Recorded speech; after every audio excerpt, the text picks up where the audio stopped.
To say that I hate Taylor Swift does not come anywhere near properly articulating the sheer level of resentment that I hold towards the woman herself. I can't begin to describe the layers of disdain that I have towards all of her music. So I'll just let past me explain it. Blank Space by Taylor Swift. Well, I've always hated Taylor Swift, so sorry. Oh, great. I was worried we'd get some Taylor Swift. I fucking hate Taylor Swift. Once again, Taylor Swift, fuck that shit. The Grammys are on right now, and we're being treated to Taylor Swift! Taylor Swift! Taylor Swift! I shouldn't keep making these bets on Twitter. So I guess we're gonna review every single Taylor Swift album. I guess that's what we're doing with our lives today. Taylor Swift seems to now just be an ingrained part of our public zeitgeist. As common as referring to facial tissue as Kleenex. As common as referring to bandages as Band-Aids. She's just a permanent fixture in popular culture. And that's sad. You want to know why? Because she probably is one of the worst influences that a young woman, that a young girl could have in this day and age. Absolutely abhorrent. And before anyone says anything in this comment section, who's a good influence to young women? How about Jane Goodall? Let's go with Jane Goodall. That's a good one. I'll also go with Tulsi Gabbard. There you go. And how about female musicians that are infinitely better than Taylor Swift? I'll go with, how about Orianthi, Paramore? There's way too many to list, man. It's just gonna be an endless deluge. It'll be a deluge of better female musicians and better influences on young minds. Adele comes to mind. Adele is a great female pop musician. And before anyone says anything about, oh, well, if you're so quick to judge someone else's music, you have no idea how difficult it is to be a musician. Why don't you try to make some music? Guess what? This is my album right here. Gas Station, Take Me Home. This is my album right here. You've probably never heard of it because my dad doesn't own shares in Big Machine Records. So yes, I have made music, and I'd be making the follow-up to this if it wasn't for the fact that I have to record this. So I don't know what else to say. I guess let's just get started with the video because we gotta get through it at some point. So let's get the ball rolling. Let's get the ball rolling. Let's make this happen. Start the music. Alright, ladies and gentlemen, I decided to take notes for two different bands, alright? And I've never taken notes. I've took notes on this occasion. So many notes. It's just never ending. It just keeps going. It's just pure suffering in written form. Notes. We've got notes. Let's start with the first album. Taylor Swift. That's the name of the album. This came out in late 2006, if you care. I was 9 years old, and this shit was everywhere. It was absolutely everywhere. You could not escape it. It was inevitable, like Thanos. Before we even get started, I need to define a couple of things, okay? Because we're going to be referencing it several times throughout this video. The first thing that I want to define is something that I call the same structure. I'm going to refer to these songs all having the exact same structure. Before the third chorus, in every single country song, there's a part where it gets real quiet and stripped back and everything gets quiet. And they just softly sing the chorus until the instruments come back and they're just strong. Oh, it's the same structure that you hear all the time in country radio. You can predict it. No country singer has ever gone like 2 songs without that being the exact structure. So that's what I mean when I say the same exact structure. And I'm going to reference it a lot. There's another thing that I need to define before we start this album, and that is something that I want to call the bookend song. I looked this up before starting this video and I couldn't find any information, but basically what I'm trying to say is that a bookend song is also a generic country trope that never ever goes away. A lot of times we're going to be combining the same structure with a bookend song. Now, what is a bookend song? Well, the way that I define a bookend song is, you know those songs where you start off with 2 lines at the beginning and then, oh my goodness, it goes to the end of the song and they sing those 2 lines again. It's so deep. Yeah, that's what I call a bookend song because it's kind of like bookending the song, you know, and it's annoying. And you see it coming from a mile away, and it just pisses me off. So, at least according to the version of the album that I listened to, Taylor Swift started off her career in the most brazen way possible, in the most shallow way you could ever imagine, with the song Tim McGraw. Oh, it's faded blue jeans. Fucking Tim McGraw. Oh my god, dude. So, she starts off by referencing another artist, and referencing another artist that if you listen to their music, you'd probably get the same experience, because Tim McGraw is the most, you know, generic country singer of the late 90s, early 2000s. I mean, this is just basically, you know, this may as well be the bookending that we're talking about. Taylor Swift is just the most generic country singer of the late 2000s, early 2010s. It's just like that.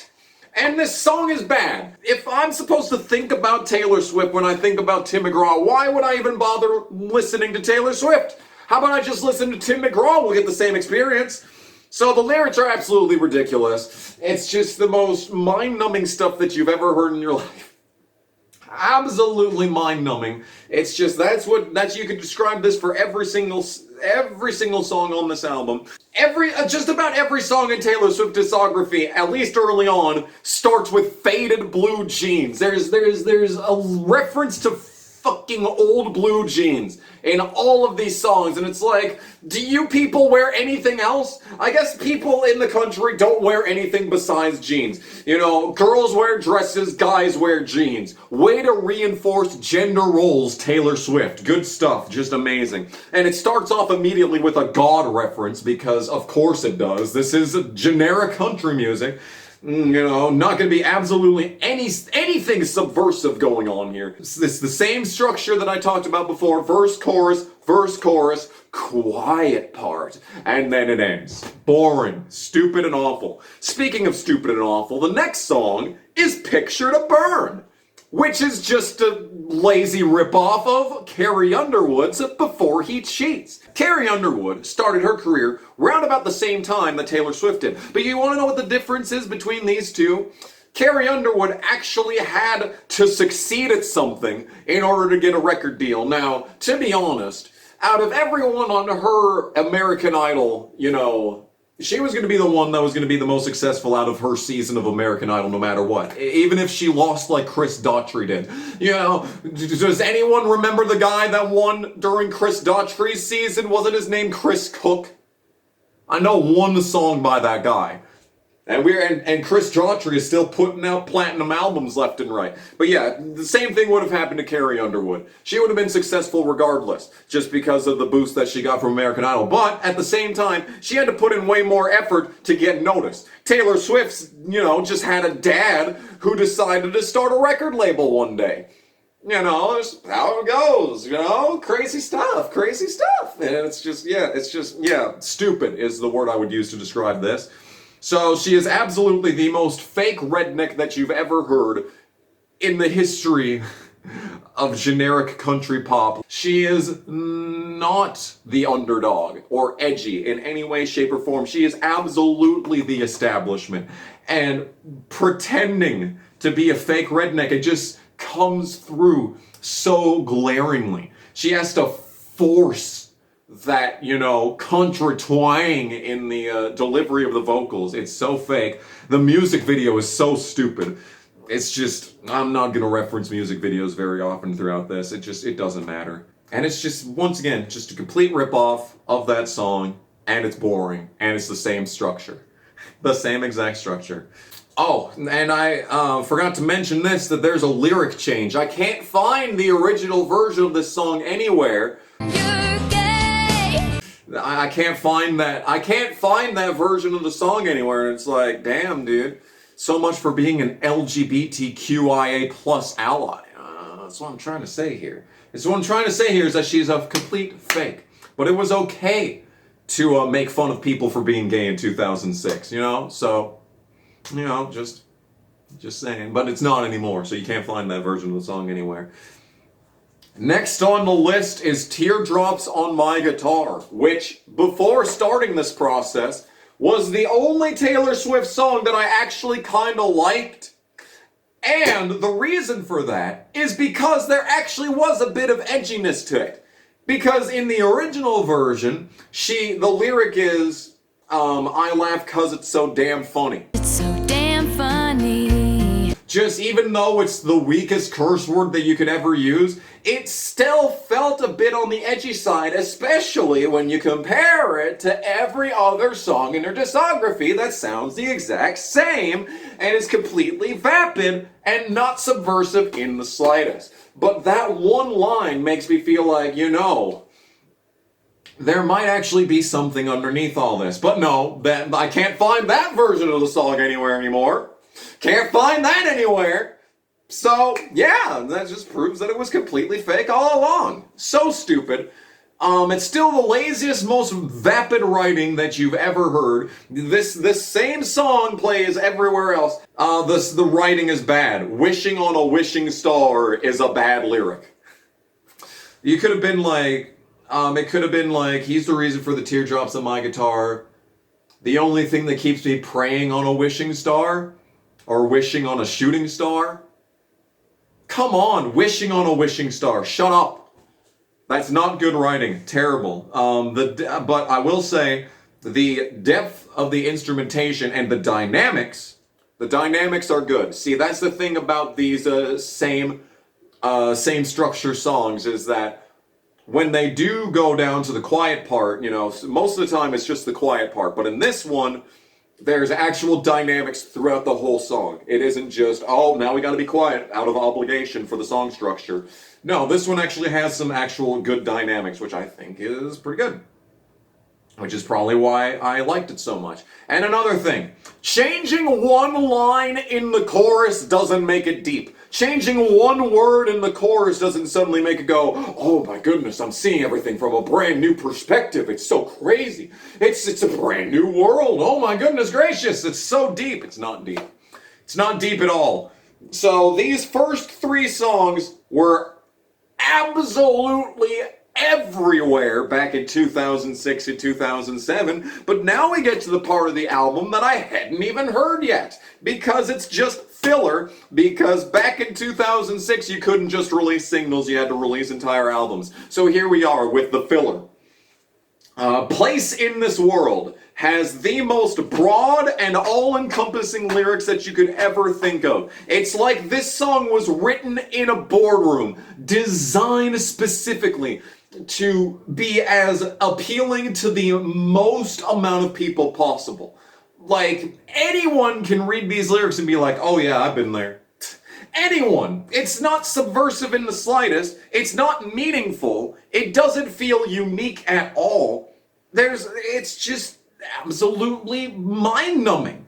Absolutely mind-numbing. My old blue jeans. Once again, another reference to old blue jeans in this song. And you see, the thing is that you know, you could play the exact same song over and over, but if the instrumentation is good, you know, if like the skill in the composition's, you know, there, it makes it so like, okay, well, I'm not getting anything out of the lyrics, but at least it sounds good. Well, that's the problem with generic country pop, is that it all sounds the same. It's the same instruments every single song. It's the same structure every single song. It's the same subject matter every single time. And yeah, so there you have it. That's Place in This World. She is a girl, apparently, though. I mean, that's pretty groundbreaking information that she felt the need to share with the class, is that she's just a girl. Oh my goodness gracious. I can't relate. Can't relate to that, unfortunately. Next one is Cold as You. It has the same structure as every other song. It's boring, and it's just a less interesting Teardrops on My Guitar. Way less interesting. It's just the same song again. And the composition's boring. Nothing new here. I forgot to mention this in Place in This World. One of the lines in the chorus goes that all be strong, all be wrong. And yeah, I guess you were right about that. You would be wrong. You would be wrong multiple times, actually, as it turns out. I wonder if there's a common denominator with all your failed relationships. You know? Anyway, I have nothing to say about Cold as You. It's just boring. Next song is The Outside. I'm on the outside. I'm looking in, man. Yeah, just listen to Stained. You'll get more out of it, even though that's also generic. At least it sounds good. There is a bit of an arpeggiated rhythm to this, which actually is, you know, kind of sets it apart from all the other songs that sound the exact same. The backup vocals are so obnoxious. That's a problem with these early albums, is that they felt the need to have the loudest backup vocals you've ever heard, because I guess Taylor just can't stand on her own. You know, she needs to be propped up by everyone else. That's not a political statement at all. No, sir.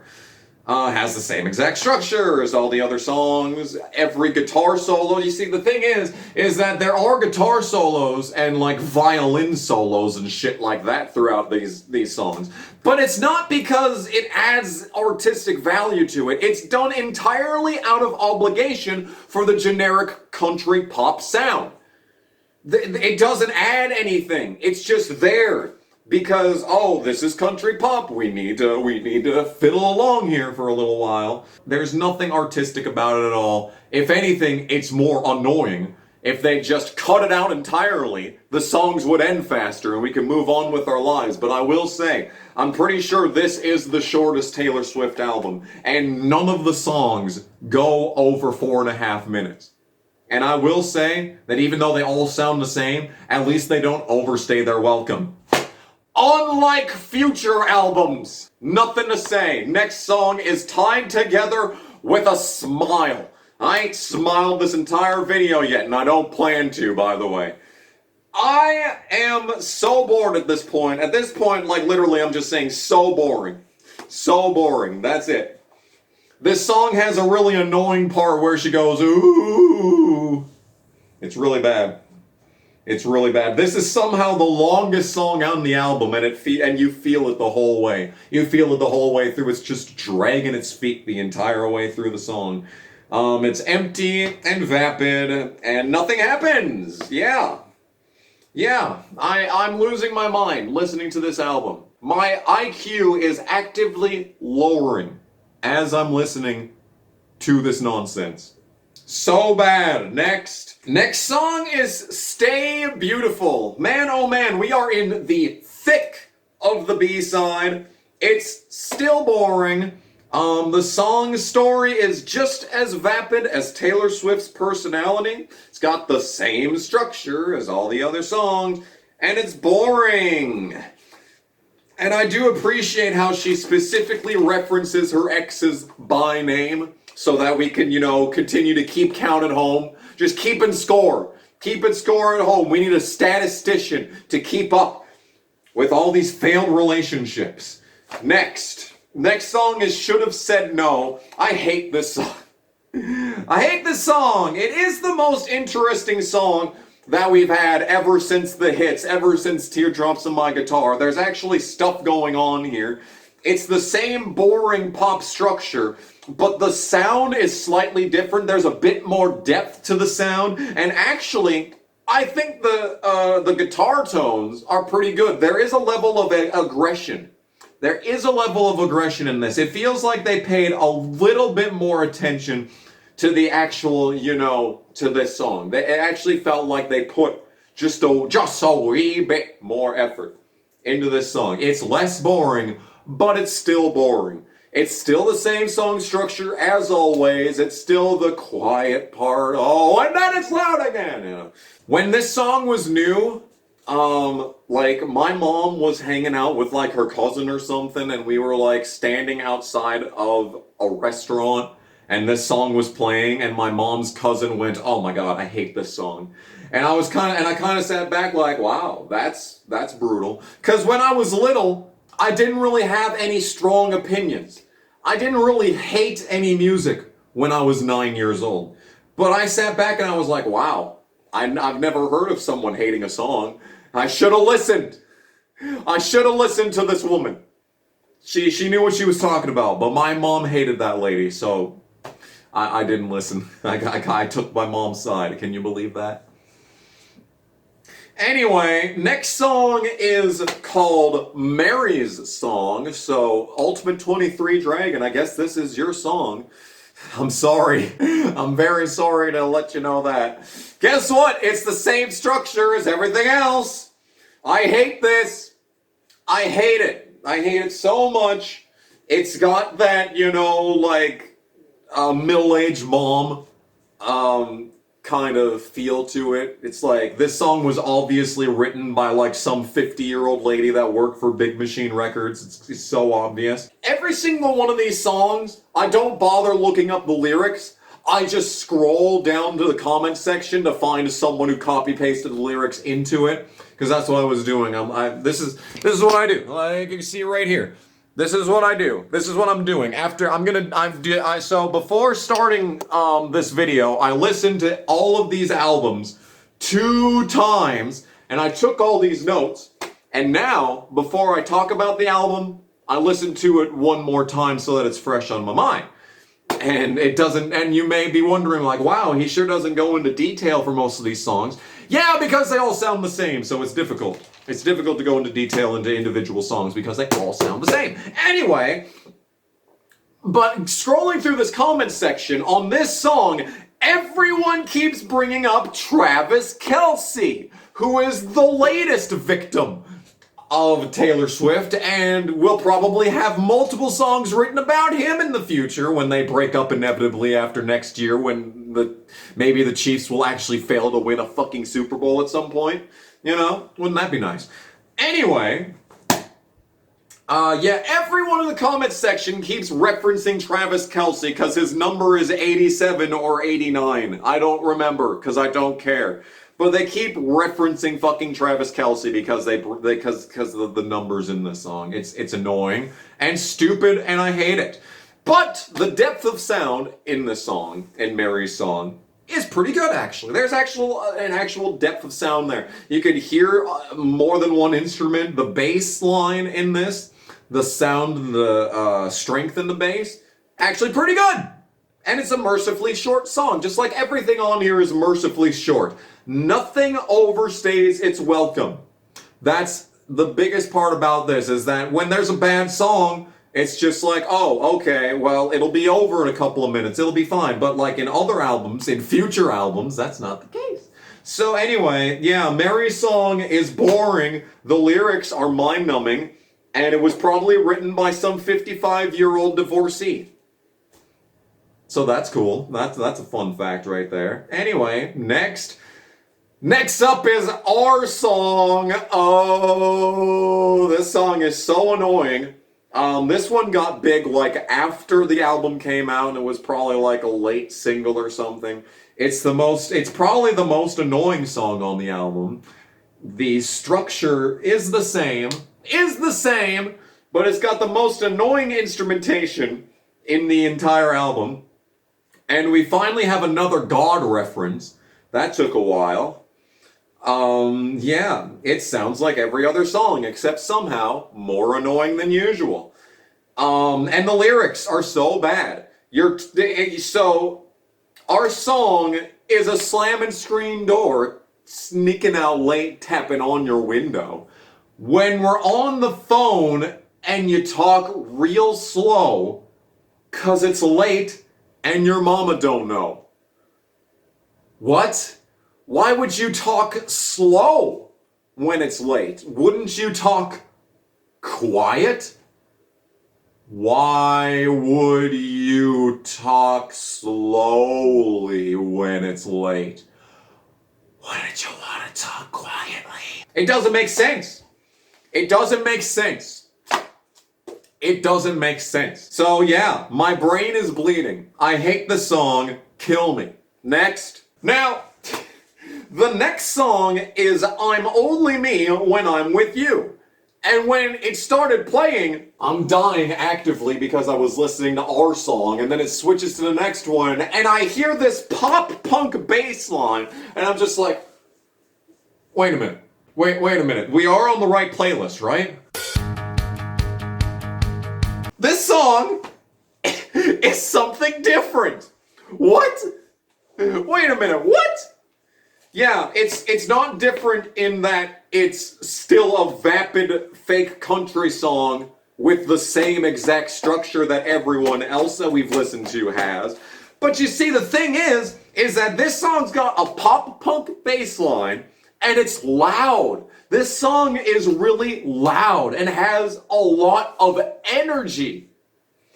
I think this song was not originally included on the original release, and it only was added in like the deluxe edition, and then like subsequent releases just had like 2 extra songs, this one and the next one, I'm pretty sure.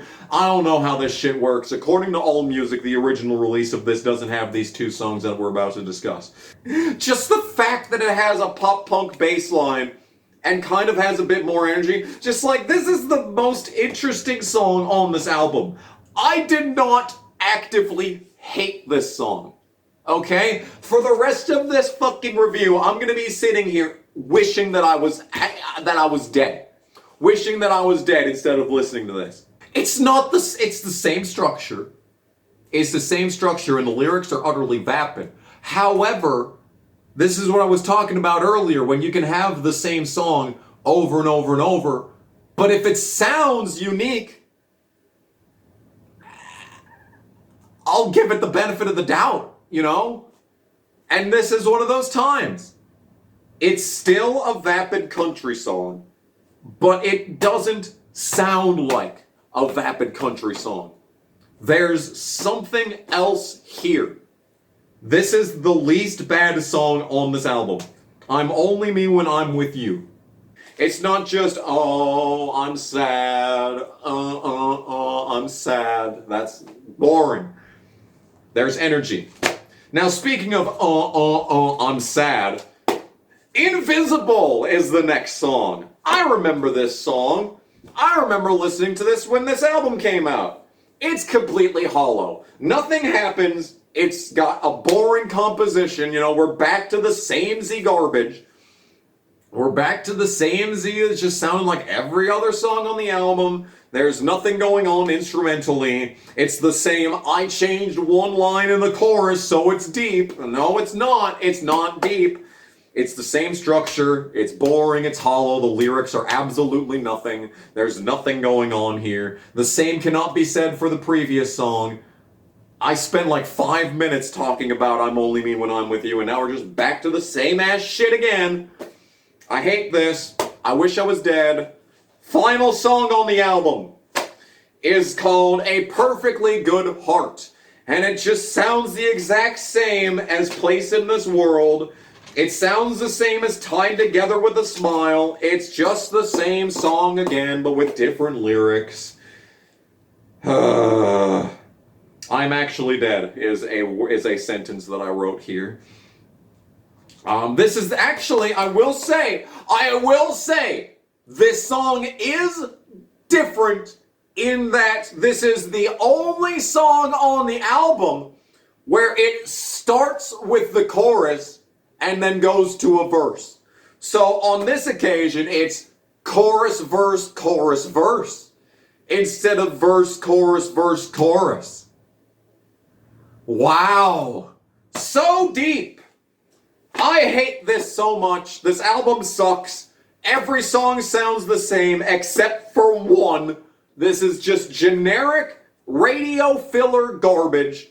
It's the most boring album you'll ever listen to. But you know what? I will say this. At least I don't actively want to die while listening to the majority of this album. This has one singular, somewhat unique, interesting song, like I said. And yeah.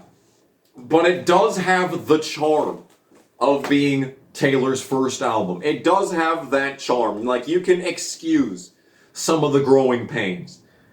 But it's still painfully awful. It's not, okay, it's not painfully awful. I won't go that far. But it is awful. Next! Absent-mindedly. Okay, next up is Fearless. I don't even care about monetization at this point. Fuck this album. Fuck it. I hate everything about this album. This is the perfect encapsulation of every bad thing going on in my life in my adolescence. I hate this album with all my heart. Let's begin. Fearless. Yeah, I don't know how it gets much worse than this. Fearless is misery. Fearless is pure, steaming hot garbage. It is the most tired, the most generic, the most filler, the most radio-oriented garbage you could ever shovel onto the airwaves. Every single song is designed specifically to get radio play. There's nothing artistic about this. There's nothing subversive about this. There's nothing edgy about this. There's nothing revolutionary about this. It's every single shitty country song that you have heard anywhere else. I hate this album. The backup vocals are insufferable. They sound like cows. It sounds like cows are singing along to this. And I usually enjoy cows, but not when they're singing Taylor Swift. Everything on this is just the exact same as the last album. There's nothing new.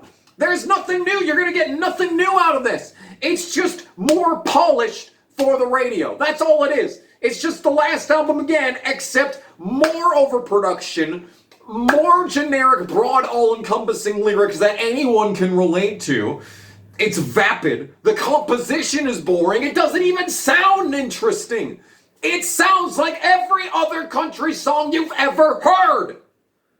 I hate it. Everything. And let me tell you about the fucking structure of the songs. You remember how it's verse, chorus, quiet part, and then chorus to end.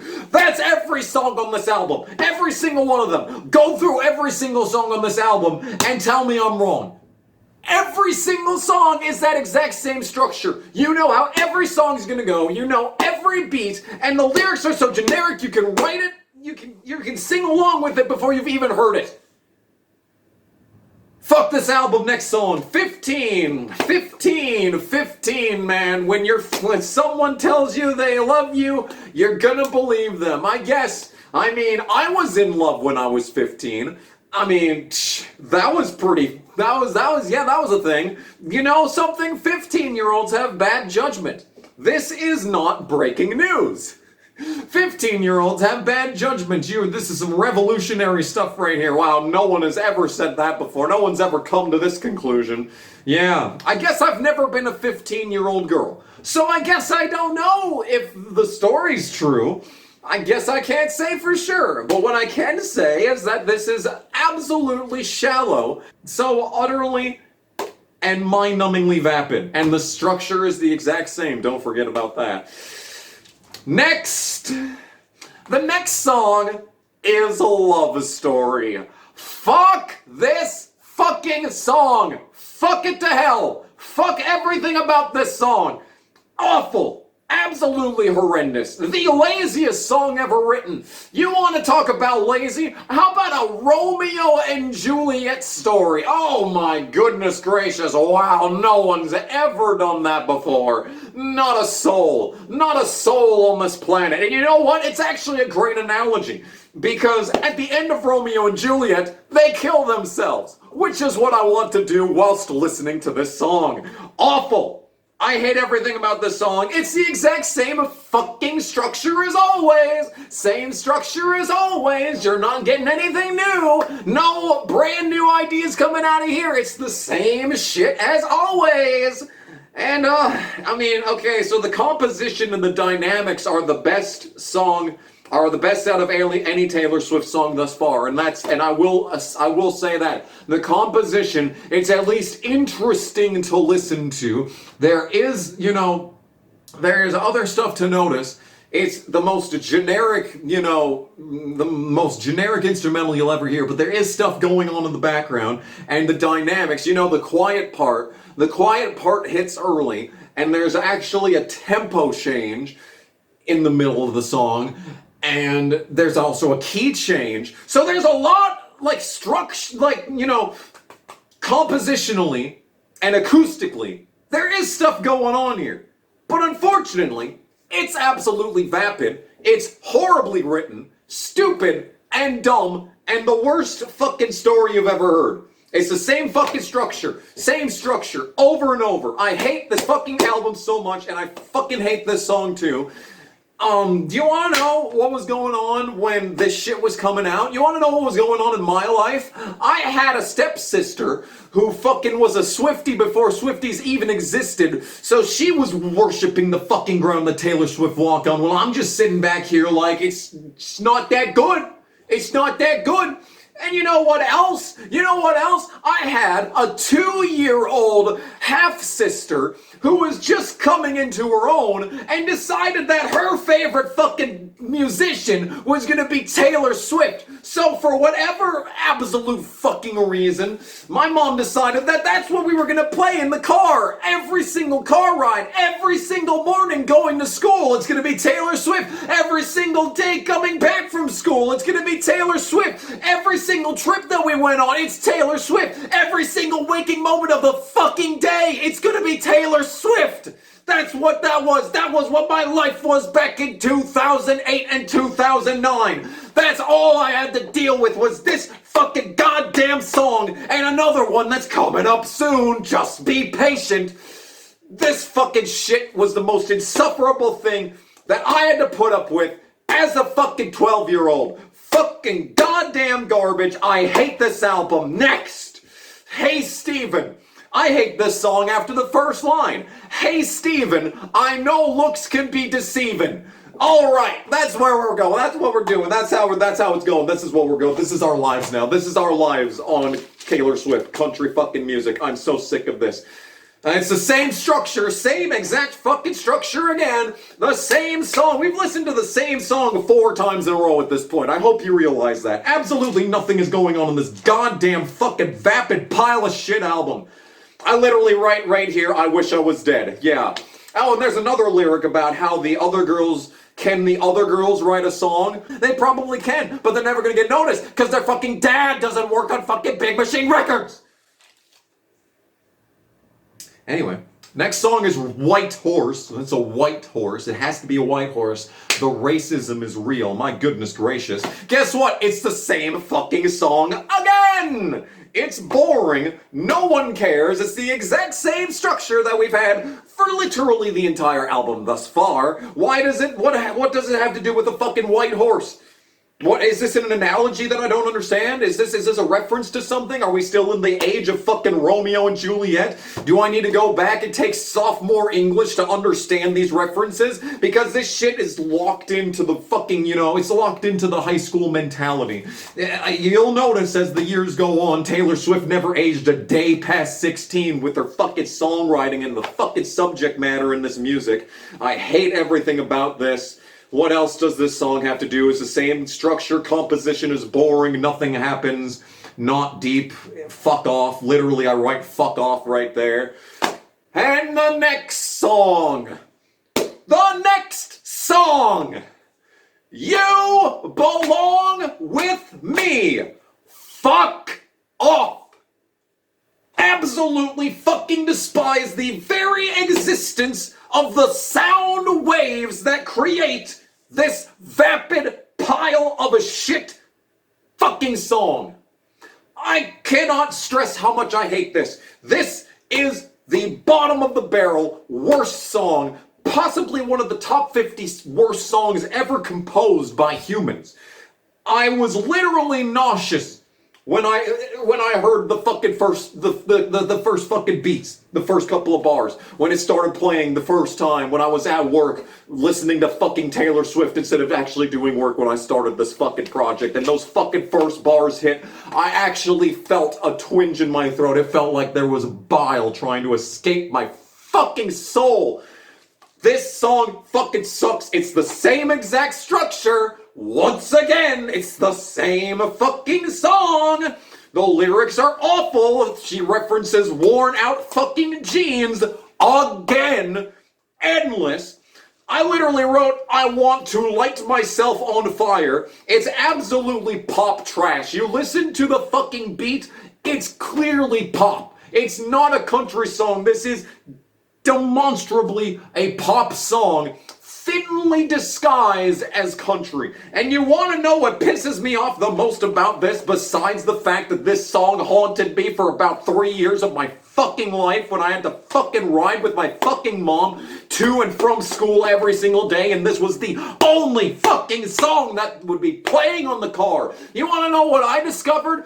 Instead of covering your head with your hands and going la la la la la la la. No, that's not effective. The only way to properly drown it out is to poke your fingers into your ear. It'll completely cut out any outside sounds, especially when you're talking. But you can't talk because your mom will get pissed off at you for trying to talk over the song. So what do? Can you hear that? Humming at a bass frequency. Humming at your bass frequency, with your fingers in your ears plugged up tight, will completely block out every single sound. And that's what I had to do every single car ride for 2 years of my life.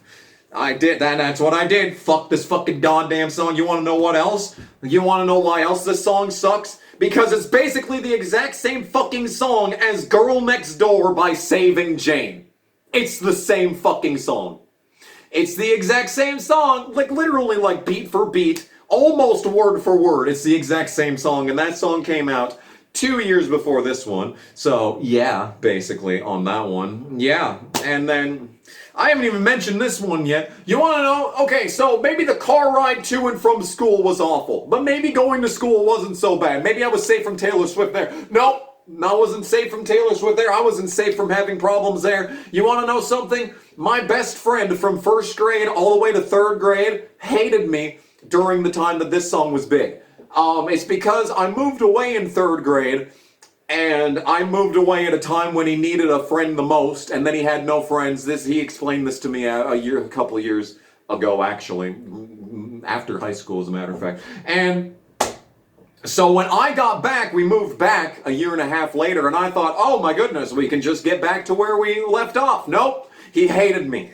He fucking hated me, and he said some of the things that crushed me. I literally was heartbroken when he said some of the shit that he did to me, and it was a trauma response, basically. It was a fucking trauma response. Maybe not a trauma response, but like in the same vein. And then that shit, that was always what would be playing in the background, is this fucking music. This goddamn fucking music was playing and big and everywhere during like the saddest period of my fucking life. I could not relate to the fucking lyrics at all because it was written from a female perspective. So you'd think maybe you related to it in some way. No, fuck this goddamn shit. Fuck this fucking goddamn garbage. It was big during the worst period of my fucking life, and for some reason this, this fake pop music was once again outshining Carrie Underwood. Let's bring back Carrie Underwood from the previous album. Carrie Underwood was releasing really good music during this time, but it was always overshadowed by these fake fucking not country songs. And you know, fucking Carrie Underwood's "Just a Dream" was big when this was happening. And I really liked that song because it was performed by someone actually capable of singing and actually had some fucking pipes. You know that fucking last, held note on "Just a Dream"? That blows literally every single one of these songs out of the water. There is absolutely no song that we have heard in these first two albums that even comes close to the guttural nature of Carrie Underwood's voice. Carrie Underwood blows Taylor Swift out of the fucking water to this day, and did especially back during this time. But no, Taylor Swift was the one winning every single award. I actually looked at the Wikipedia for Carrie Underwood's, I looked at Carrie Underwood's Wikipedia, and it actually said that she is the most awarded country artist of all time. So I guess I was bitching a little bit too much back then, and maybe a little bit too much right now. But you know what? Fuck this goddamn album. Well, I was going through a life of pure failure left and right. Every single failure that you could imagine. Every single miserable moment of my existence as a pre-teen adolescent just hitting puberty and all of the fucking hormones associated with it. Meanwhile, all that's happening, there's just wall to wall to wall to wall worship of Taylor Swift. Daily basis, never ending, never escaping. Every single award, every single radio station playing this, every single person bending over backwards to proclaim that Taylor Swift is a gift from fucking God. And I'm just sitting back there in the most depressed state that I would be in until I hit high school. And I just had nothing. And all the bad shit going on in my life, I had nothing. All I had was the pleasure of being able to listen to people kiss the ground that Taylor Swift walked on a daily basis. Do you understand why I'm a little bit on the resentful side? You understand now? Kill me. Fuck this goddamn album. The next song on this is Breathe. Oh boy! Breathe! You know, like the Faith Hill song. Faith Hill's Breathe is infinitely more interesting, has way better dynamics, way better composition than this. This is just fucking boring. It's the same song as every other song on this fucking album once again. Wow, so fucking groundbreaking. The lyrics are terrible, and the composition is lazy. It's just the same shit over and fucking over in this goddamn album. And you know something? Colby Callett has a fucking credit for writing this. She sang Bubbly and Realize. And you know what? I actually like Realize, even though it's probably one of the most insipid songs ever written.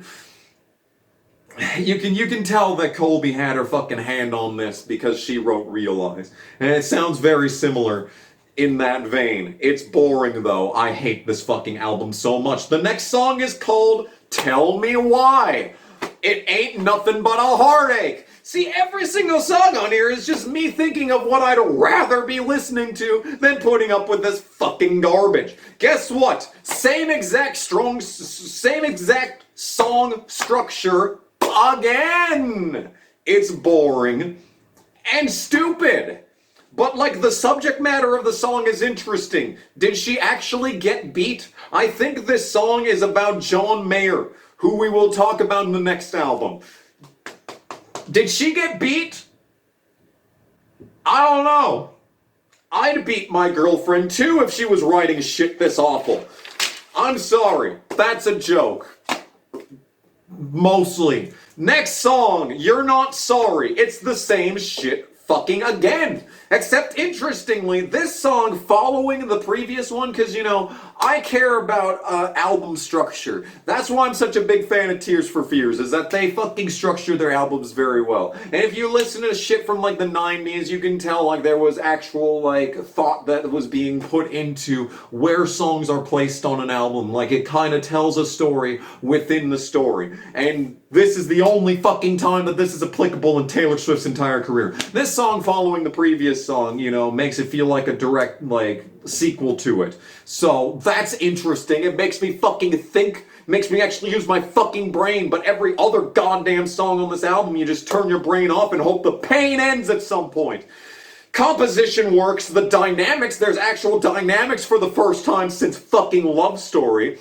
But you see, the problem is that I listened to the original version and I listened to Taylor's version. By the way, I'm not reviewing those separately. I'm not reviewing Taylor's version separately. Fuck off. We're just going by the fucking albums. If there's a Taylor version, fuck it, I'm not listening to it. But I did listen to the Taylor version of this one, and it removes the guitar solo. Which is stupid.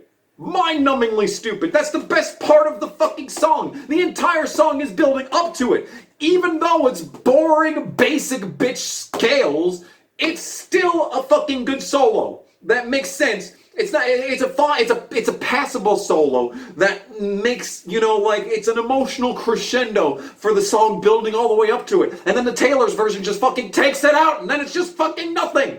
It's just nothing. It's building to nothing. The lyrics are lazy. But that's applicable to every fucking song on this album. Awful. I hate this shit. But you know what? This is the best song on the album. You're Not Sorry is the best song on this album. That's not saying much. It's like a 4 out of 10. It's a 4 out of 10 song. And though Taylor's version turns it into a fucking 2 out of 10. But you know what? It's still the best fucking song on this album. Moving on to the next song. The Way I Loved You. Write about something else. For the love of fucking God, write about something else. Do you have no personality besides I banged a bunch of guys in high school and can't get over it? Come on, write about something else. It's just Mary's song again. It's the exact same subject matter. It may as well be the same song. It's boring. It does have an interesting solo, but once again, it's just a fucking scale. Anyone and their mother could fucking play it. This sucks. It's the same fucking structure. Same exact fucking structure. Verse, chorus, quiet part, chorus. Fucking awful. Do something different. Guess what? She did something different. The next song is Forever and Always. Holy shit, is that a bass guitar that I hear? Is this a bass guitar that I hear? Unfortunately, it's boring. It's still another boring filler song. The dynamics are interesting at least. There's fucking dynamics on the backside of this fucking album. It's a very boring song. It's got a generic solo, just like every other fucking song on this album that only has a guitar solo or an instrumental bit during the bridge out of obligation because it's a fucking country pop song from the late 2000s. Boring, boring, boring. But you want to know something? It didn't do the quiet part in the chorus. It just had like a 2-bar quiet moment before breaking into the final chorus. So you know what? This is the one song on the album that doesn't follow the exact same fucking structure. Holy shit, it's a revolutionary moment. Holy shit, we managed to break the cycle. Guess what? It's gonna be back to normal on the next fucking song. Yeah, they finally didn't do this fucking same shit as always 11 songs into the album. And this is also just a worse version of Only Me When I'm With You. That's what this song is. It's just a worse version of that song. And that song already wasn't even that good. It was already just like a 5 out of 10 song. And this shit's like a fucking 2 once again. Terrible, awful, shitty garbage. The Best Day is the next song. It feels gross, honestly. It feels absolutely disingenuous. It feels completely out of play. It comes out of right field. Finally, singing about finally not singing about one of your fucking failed relationships. I guess that's new. I guess that's groundbreaking and riveting stuff. Finally, guess what? It's still the same fucking strong structure, and the writing is horrible. I have an excellent father. His strength is making me stronger. What? What are you talking about? Please stop. Please get a different job. Please go into a different career path. I'm glad that your dad loved you so much when you were 3 years old. You know what? I didn't have a dad when I was 3 years old. Must be fucking nice. Final song on this album, fucking mercifully the final song on this album, is titled Change, which is exactly what I want to do. I want to change to listen to anything else, any goddamn song else under the sun than this. It's nothing about Taylor Swift is revolutionary. She sings about a revolution, which is not what Taylor Swift would be a part of. Let me fucking tell you that. She just bow down to whatever the mainstream media tells her to. She is a total industry-backed machine. Absolutely nothing about Taylor Swift is counterculture. This song is fucking pointless, and it has the same motherfucking song structure that every other song on this fucking album has. And we'll sing hallelujah, cause this album is over, and the suffering will finally end. God, fuck this album. Everything about it brings back the worst memories of the worst moments of my life, and the most insufferable period of my existence, and the most insufferable fucking goddamn music that has ever been produced in the history of the music industry. Fuck this album. Put on literally anything else. Disapprove. And they said, speak now. Aight.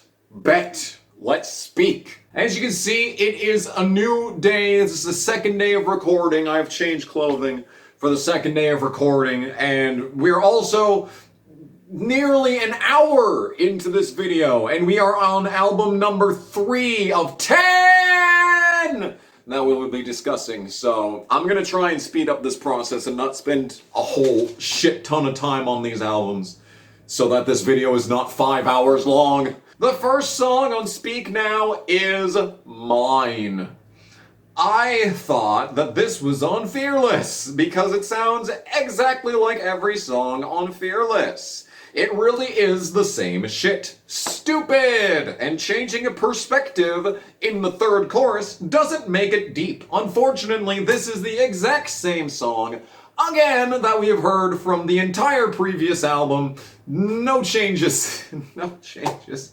It's just Fearless Part 2. I hate this so much. I can't believe this wasn't on Fearless, because it just sounds like Fearless. I will say, though, one positive change in this album is that the backup vocals are not as loud and obnoxious on this album. They toned it down, which was needed desperately. So, there we go. We're moving in a positive direction. We're still at like negative 100, but you know, at least it's not negative 101. Next song, Sparks Fly. This song was playing absolutely everywhere back during this time. I was in 8th grade when this garbage came out. It was 2010. Sometime in 2010, but I remember being in 8th grade and this song being absolutely everywhere, and I was like, you know, banging my head against my desk every single time that it came. You see, there's this crazy thing between classes at the school. There's a 3-minute period between, you know, the classes so that you can get from one class to the next. And the bell would ring when class is out, and then the bell would ring again when class is in. But during that 3-minute period, for like 2 years, the school played the local country radio station during those interludes between classes on the loudspeakers in every room, and it was like weird. And this song was playing all the goddamn time, so that's how I remember that. It's the same structure as the previous album and the previous song, and every single song is the exact same structure every single time. Sounds a lot like The Outside is a note that I put on here, so I'm sure that's something. Next song is Back to December. Static X performed a song called December, and it's way better than this one, even though the first 3 minutes of it is just synthesizers. And it's a very boring song. This song is boring because nothing happens. It sounds like every other song, as always. I guess something slightly different this time is that she's the one that wants the guy back instead of the other way around. Oh my goodness gracious, there's a solo in this one because it's a generic country pop song from the late 2000s. So of course it does, and it's bad. It's a bad solo. I think this one is about Joe Jonas, but I simply have too much of a life to be able to keep up with the litany of Taylor's failed relationships. So we're just gonna leave it up to speculation. It's the same fucking song structure as always, and it's long. All of these songs at the start of this album are needlessly long. They're like, most of these are over 4.5 minutes. It took an entire album for a song to be longer than 4.5 minutes. And the worst part about it is that these songs are so boring that you're just half asleep wishing the pain would end. So, Speak Now is the next song. The lyrics are stupid. Talking about a dress that looks like a pastry, that's kinda edgy, that's kinda mean girly. I guess maybe someone laughed at that at one point. That was really dumb. The pre-chorus is so bad with the ooh and the eyes. That's terrible. I hate it so much. This is boring. It's the same structure as every other song. Even if, the lyrics page on these comment sections would lead you to believe that there's, like, more verses. No, it's not. It's the same structure, as always. The composition is also boring. Nothing happens the entire song. It's so boring. I hate this so much. Now, Dear John is the next song. Why is this almost 7 minutes long? What are we doing here? There was 0 songs over 5 minutes before this album, and now there's like 3 on this album.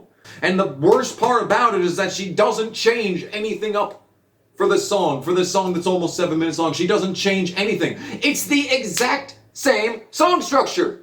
Verse, chorus, quiet part, chorus. Every single song sounds the same. Every single one of them. And even though this one is 7 minutes long, she still manages to keep the exact same structure. The literal only difference is that this song is 2/3 the tempo of every other song. So it's just the same song, but slower. And still just as goddamn boring. It's slow and boring, but I will admit, this song is about John Mayer, and I will admit, he is a bit of a creep. When they got together, he was 31, and she was 19. Can't lie, I can't defend that one. But, it's definitely, compositionally, it's boring.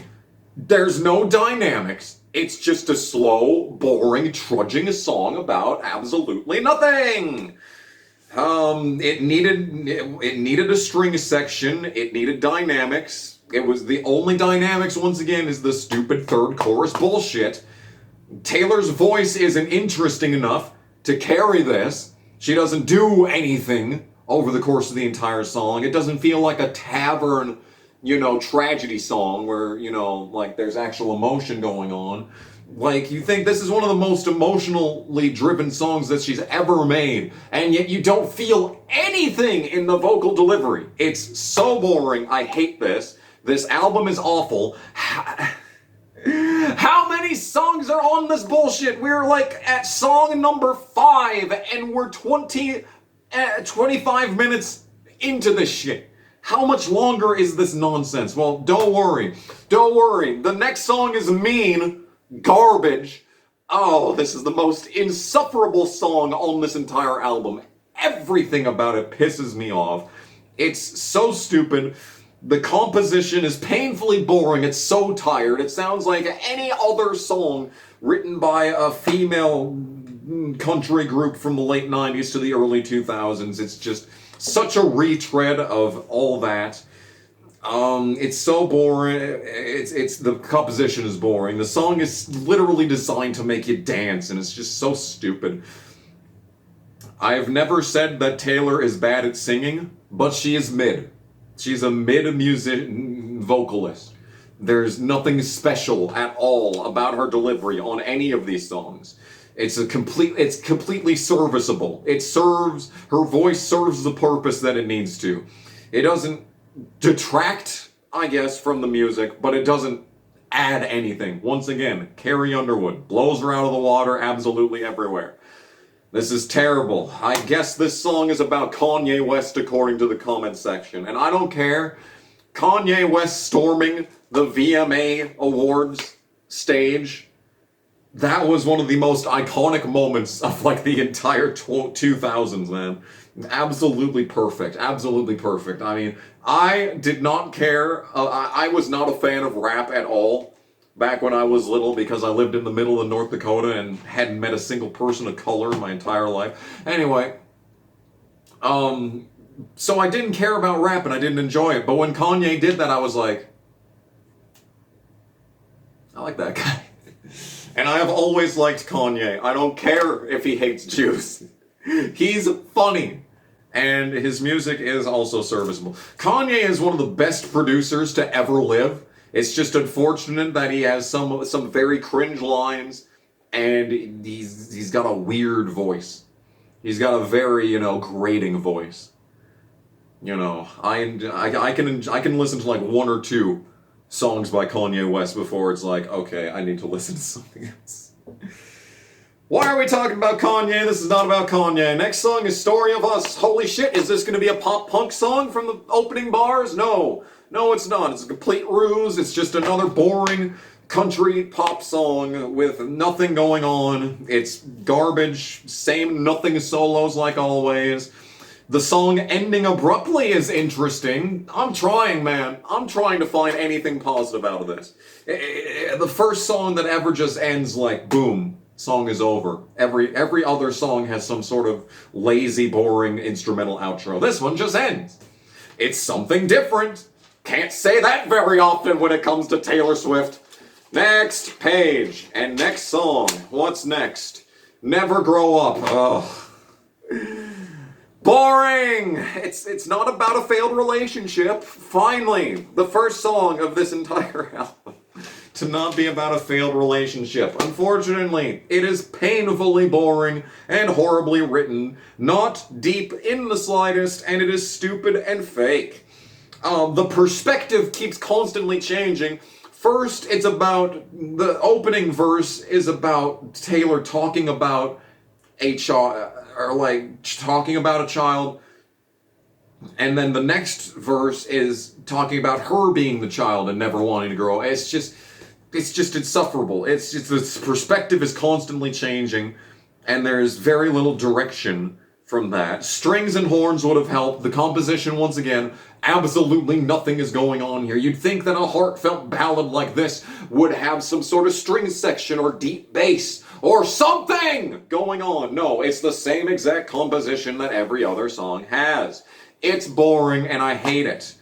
I hate it so much. But there is one line in here that I really like, and it's the one where she goes, I just realized that someday that everything I have is going to be gone someday, and that's actually a pretty real lyric. That is a pretty real lyric, I will admit. That's probably the first good line of her entire career. That's probably the first good line of her entire career. Holy shit, it's only taken 2.5 albums. Next! It's awful, I hate it. Next. The next song is Enchanted. So this is 6 minutes long for some reason. But interestingly, it's halfways interesting. The composition is not awful. Oh my goodness gracious, we're having a breakthrough. First she has an actual good line, and then the next song, the composition isn't terrible. Unfortunately, I'm asleep. It sounds like every other song. It kind of sounds like Dear John and Spots. It's very generic for the most part, and it just keeps going, dude. There's just more words over and over, but at least it's pretty much the same structure, but there are some very minor changes. She talks about 2 a.m. all the time, and like, this has got to be like the 7th or 8th song that talks about 2 a.m. specifically. Eventually, she's going to start talking about 3 a.m., and then, oh my goodness gracious, things are going to really get interesting then. But once again, it just feels like a retread of another storybook song. It doesn't feel fresh at all. Nothing is new here. It's just the same subject matter again. But, like, it's better than most of the shit that came before it. Next. Better than Revenge.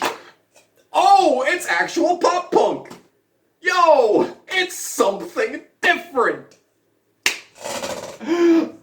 Praise Jesus, it's something different. She wishes she was Avril Lavigne so bad. It's just, it sounds like an Avril Lavigne B-side. If they gave this song to Kelly Clarkson, I'd probably enjoy it, but this is just boring and lazy as always. But I did not hate listening to this. For the majority of these albums, I'm just sitting here like, waiting for the shit to go. I'm just like, but for this song, I was like, serviceable. I did not actively hate this song. The guitar tone was very good. It covers up the mid-voice of Taylor Swift, but it's still a lame pop-punk song.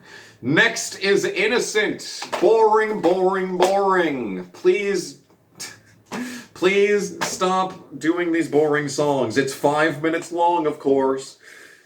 Because it has to be 5 minutes long. We just gotta drag this out as long as we possibly can. I'm basically asleep at this point. It's the same exact structure. We've heard this shit 15 times already. It's boring. Next. Then the next song is Haunted. Oh, what is this? Is this fucking Bittersweet Symphony? Is this Comatose by Skillet? What is this? A string section! Where has this been this entire album? All these other songs that would have benefited from a string section, and now it's here! I will say, this shit woke me up. The composition is actually really good.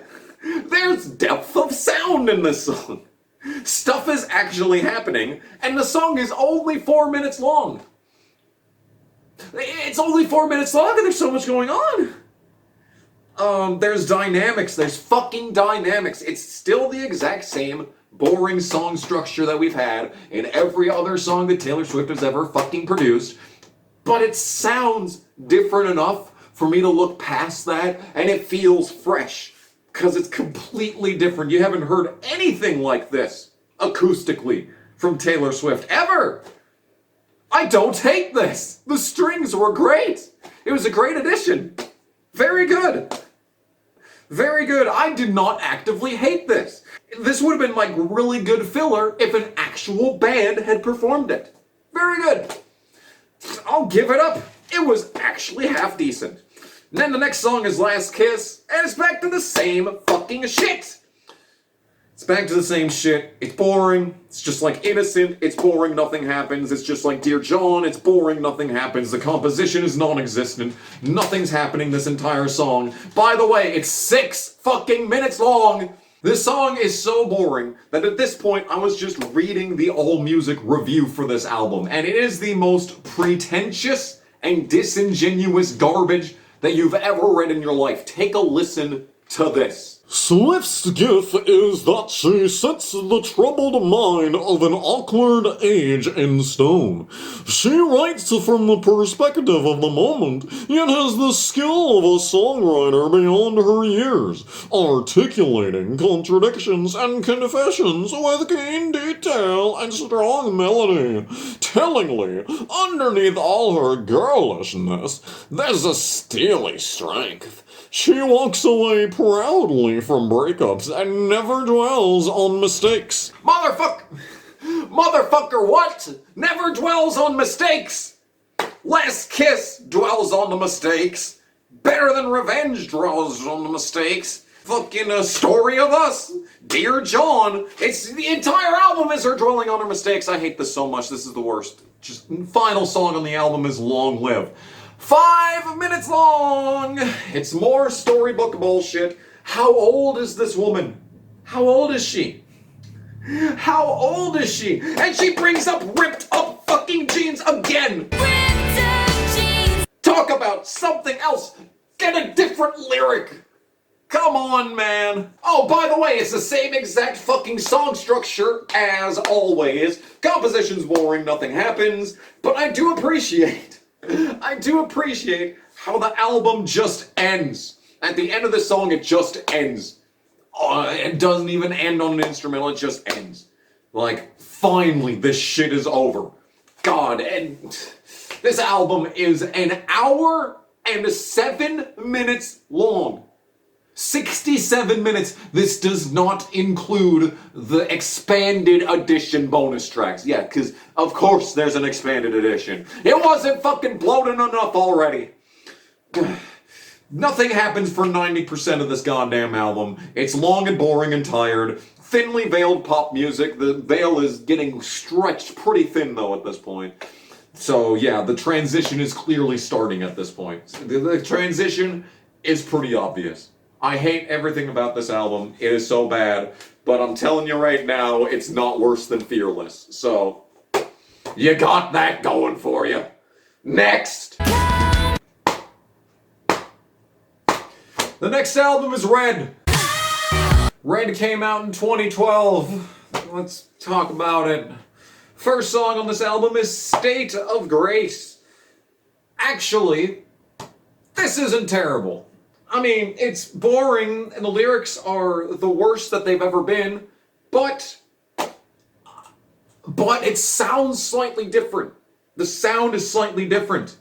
Let me tell you why the sound is slightly different. Because it's not country. So why did this shit play on every country station when it is not country? I hate my life. It's the same fucking song structure as always. Can you believe that? Truly an astonishing turn of events right there. It's so fake, it's so plastic, it's so empty, but it sounds better than anything we've heard so far. I don't hate this as much as I did at the start when I wrote this, but it's still bad. Next, Red. Red is the next song. It's the second song on the album Red. What do you mean? Loving Him was red. Could you be a little bit more descriptive than that, please and thank you? Imagine being colorblind and listening to this song and being like, what? I know what the point that they're trying to make is, but like, it's just so lazily written. There's mindless repetition in all of these songs. It's just repeating a word for no reason. You just repeat the same word over and over in the chorus because you're incapable of writing hooks that are actually catchy. This is so dumb. The lyrics are empty and stupid. And also, it's not country. Why was this playing on country radio all the time? Next song is Treacherous. Still repeating words over and over. And in the chorus, this slope is treacherous. Wow, racist much? Goodness gracious. That's a bad look right there. Lyrics are terrible. It's still thinly veiled pop music because of course it is. And it's designed to play on every single station. It's designed to play on the country station and the pop station. And for some inexplicable reason, sometimes it made its way onto the rock stations. Because we really are just absolutely brain dead at this point, back in the grand old year of 2012, man. That's the same reason that I can't stand that Jelly Roll guy. He plays just the most basic garbage that you've ever heard, and it ends up on the country and the rock stations. And the pop stations, because it's always charting. Stupid. I hate that fucking song. I hate that garbage. She, Taylor Swift, repeats the word, nay, the letter I, 9 times in a row at one point in this bag of garbage. And guess what? It's the exact same strong structure of verse, chorus, quiet part, and ending. It's the same shit, the writing sucks. Oh my god, we're 3 songs into this and I'm ready to slit my throat. And guess what? I might actually go get the knife, because guess what the next song is? I Knew You Were Trouble. Fuck off! Fuck off! Every waking second of this miserable pile of shit song is horrendous. Notice how this is not fucking country. So why is it playing on country stations? Why is Taylor Swift hosting the fucking Country Music Awards in 2013 when she is demonstrably not a country singer anymore? And really never was. It was all mindless, you know, thinly veiled country pop. She's always been a pop singer. This was always the play from the beginning. Stupid, goddamn, awful, shitty garbage. Kill me, I write right there. Yeah, the mask has completely come off at this point. It's clear that she is absolutely a pop artist and not a country artist. And also, guess what? Not only is it awful, shitty garbage, but it's also painfully dated. Listen to that dubstep drop. You know the exact day that this song came out. Dubstep was popular for like a 4-month period. And they managed to shit this fucking garbage out during the peak of its popularity. Wow, I wonder if there was some backroom deals made to make that happen. Yeah, Max Martin, Fucking bitch-ass Max Martin has a fucking writing credit on this pile of goddamn shit, and it's not a surprise. He's single-handedly destroyed the music industry. At least they've dropped the act. At least they've dropped the act. Fuck this song, I hate my life. Now, speaking of things that are terrible, guess what? This next song isn't that bad. All Too Well. Oh, cool. It's 5.5 minutes long. That's wonderful. So the composition on this one is not that terrible, actually. And it's probably the best written song thus far in Taylor's entire career, even though it's still the same shit as always, and changing one word in the chorus doesn't make it deep. It could use some depth of sound. And actually, I listened to the 10-minute long version of this song before this recording because I just hate myself, I guess. And actually, that version of the song wasn't bad. Actually, the 10-minute version of the song has enough time for there to actually be something different that happens. So it's not the exact same structure. There's a lot more going on in the 10-minute version. Like, there's actually something to fucking talk about in that version. There's a lot of talking. There's just a lot. It's just a word salad, and she's just vomiting all over the microphone the entire time. But at least it's different. At least it's different. At least it's something new. At least it's something we haven't heard every other album. Oh, next song. Next song is 22, aka the worst number. Fantastic. I'm so happy about this. Guess what? It's pure shit. It was written by Max Martin. It's mind-numbing and terrible. What does 22 feel like? What does 22 feel like? Can anyone that has been the age 22 tell me what it feels like?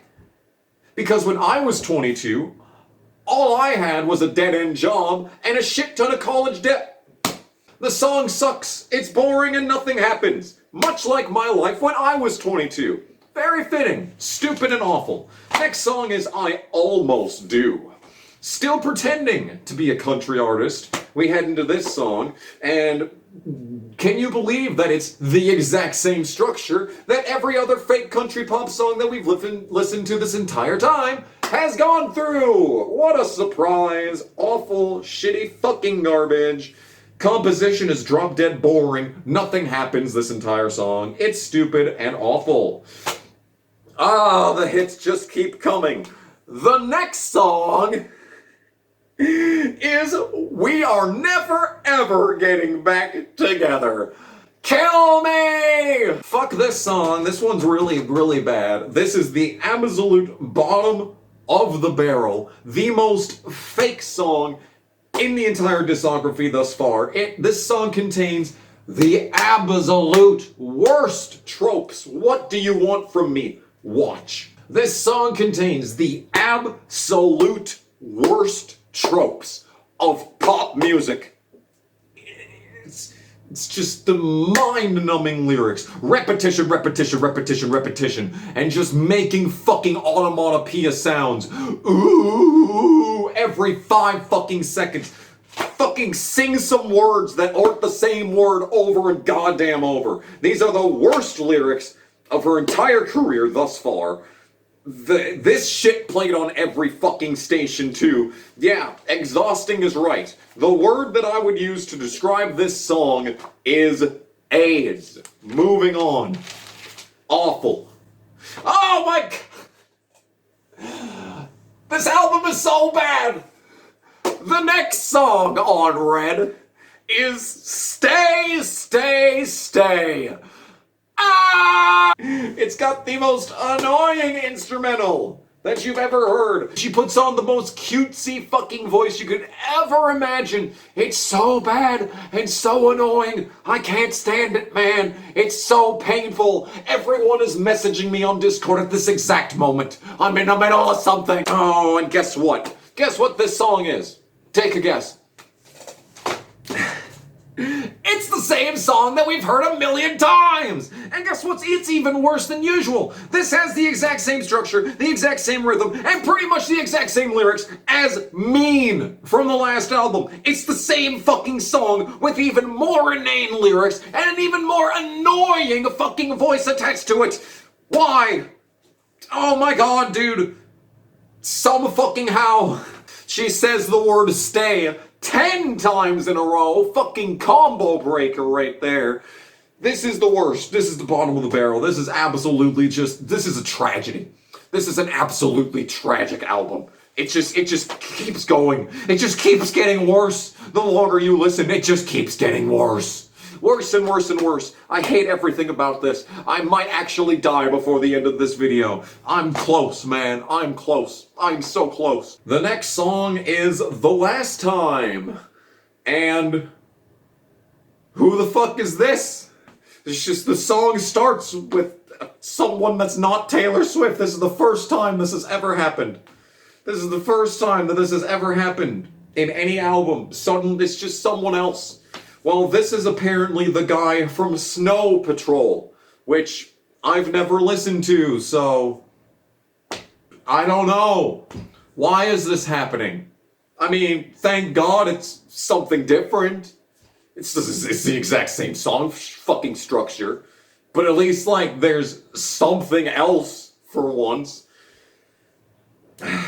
It's terrible writing, repeating the same fucking phrases over and over. Composition is better than most. There's something going on with the instrumentation, but I don't remember what it is because nothing happens and it's boring and they just repeat the same shit over and over. But I did say composition is better than most. But I cannot actually point you to any specifics. I literally don't remember. Next song is Holy Ground. This song sucks. It's still trying to be pop punk, but it's not. It builds to nothing. It's a failure of a song. Nothing happens. It's hollow and it's bad. I don't care. I hate everything about this. Next song is Sad, Beautiful, Tragic. Tragic. Tragic is the right word. This song is, of course, lazy and has absolutely inane lyrics. It's the same song as always. It's hollow and boring. I was literally falling asleep as I wrote that part. Nothing happens this entire song. The composition is boring. Nothing happens. It's just, you know, every slow song from every other album. Why is this even a thing? Next song is The Lucky One. It's not about one of her failed relationships. Holy shit, it's a miracle. But the mixing is bad. This is the first time that I'll complain about the fucking production. Because every Taylor Swift album so far has been produced to perfection. Like, every single second of every single song was gone over with a fine-tooth comb to make sure that it sounded perfect. This is the first time that they failed in the production department. The drums are way too loud and Taylor is way too quiet. Not like it matters because the lyrics are shit and you don't want to listen to them anyway and it literally doesn't matter. Because this song is just another I'm famous and it's so hard, woe is me song. Yeah, the only lucky ones are the ones that are lucky enough to never listen to a Taylor Swift song. So fucking, you know, African tribes, those are the lucky ones, let's be honest. Who cares about poverty rates? They're lucky to never have to fucking be subjected to this garbage. There is a string section in this song, which is nice. I'm trying, guys. I'm trying to find some positives. They put a string section in this song, which was nice. Even though it sucks. I hate this goddamn shit. Next song is Everything Has Changed. Except the songs. All the songs are the fucking same. Oh, great. Ed Sheeran's here for some reason. Who is the Pontifex Maximus of fucking mindless pop music. I can't stand Ed Sheeran. Absolutely insufferable. He's got just an absolutely dreadful singing voice. I hate everything about this. The lyrics are bad. Two awful musicians making overproduced garbage. That's what this is. Next song is Starlight. Why is this album still going? This album is 1 hour and 5 minutes long according to AllMusic. It just keeps fucking going. We haven't suffered enough yet, guys. We haven't suffered enough. It must continue. This is still awful pop lyrics with all the fucking repetition you could ever imagine. And guess what? This song is just Red, but with different lyrics. This song is just Red with different lyrics. Listen to the two songs back to back and tell me I'm wrong. God, it's boring and nothing happens. I hate it so much. And now, mercifully, we have finally made it to the final song on this album. And it's Begin Again, which was playing on the radio all the fucking time. You see, this is 2012. In 2012, by the time this album came out, I had my own car. I had a license and actually, I did not have my own car, but I had my license. So I did not have to ride with my mom all the time and be subjected to the shitty fucking music.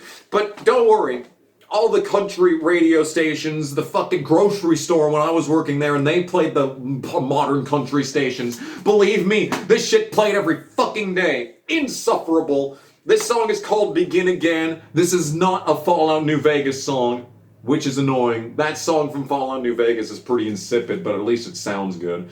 Yeah, this shit never stopped playing on the radio. It's horribly written. It's just repetition, endless repetition. It's still fake country.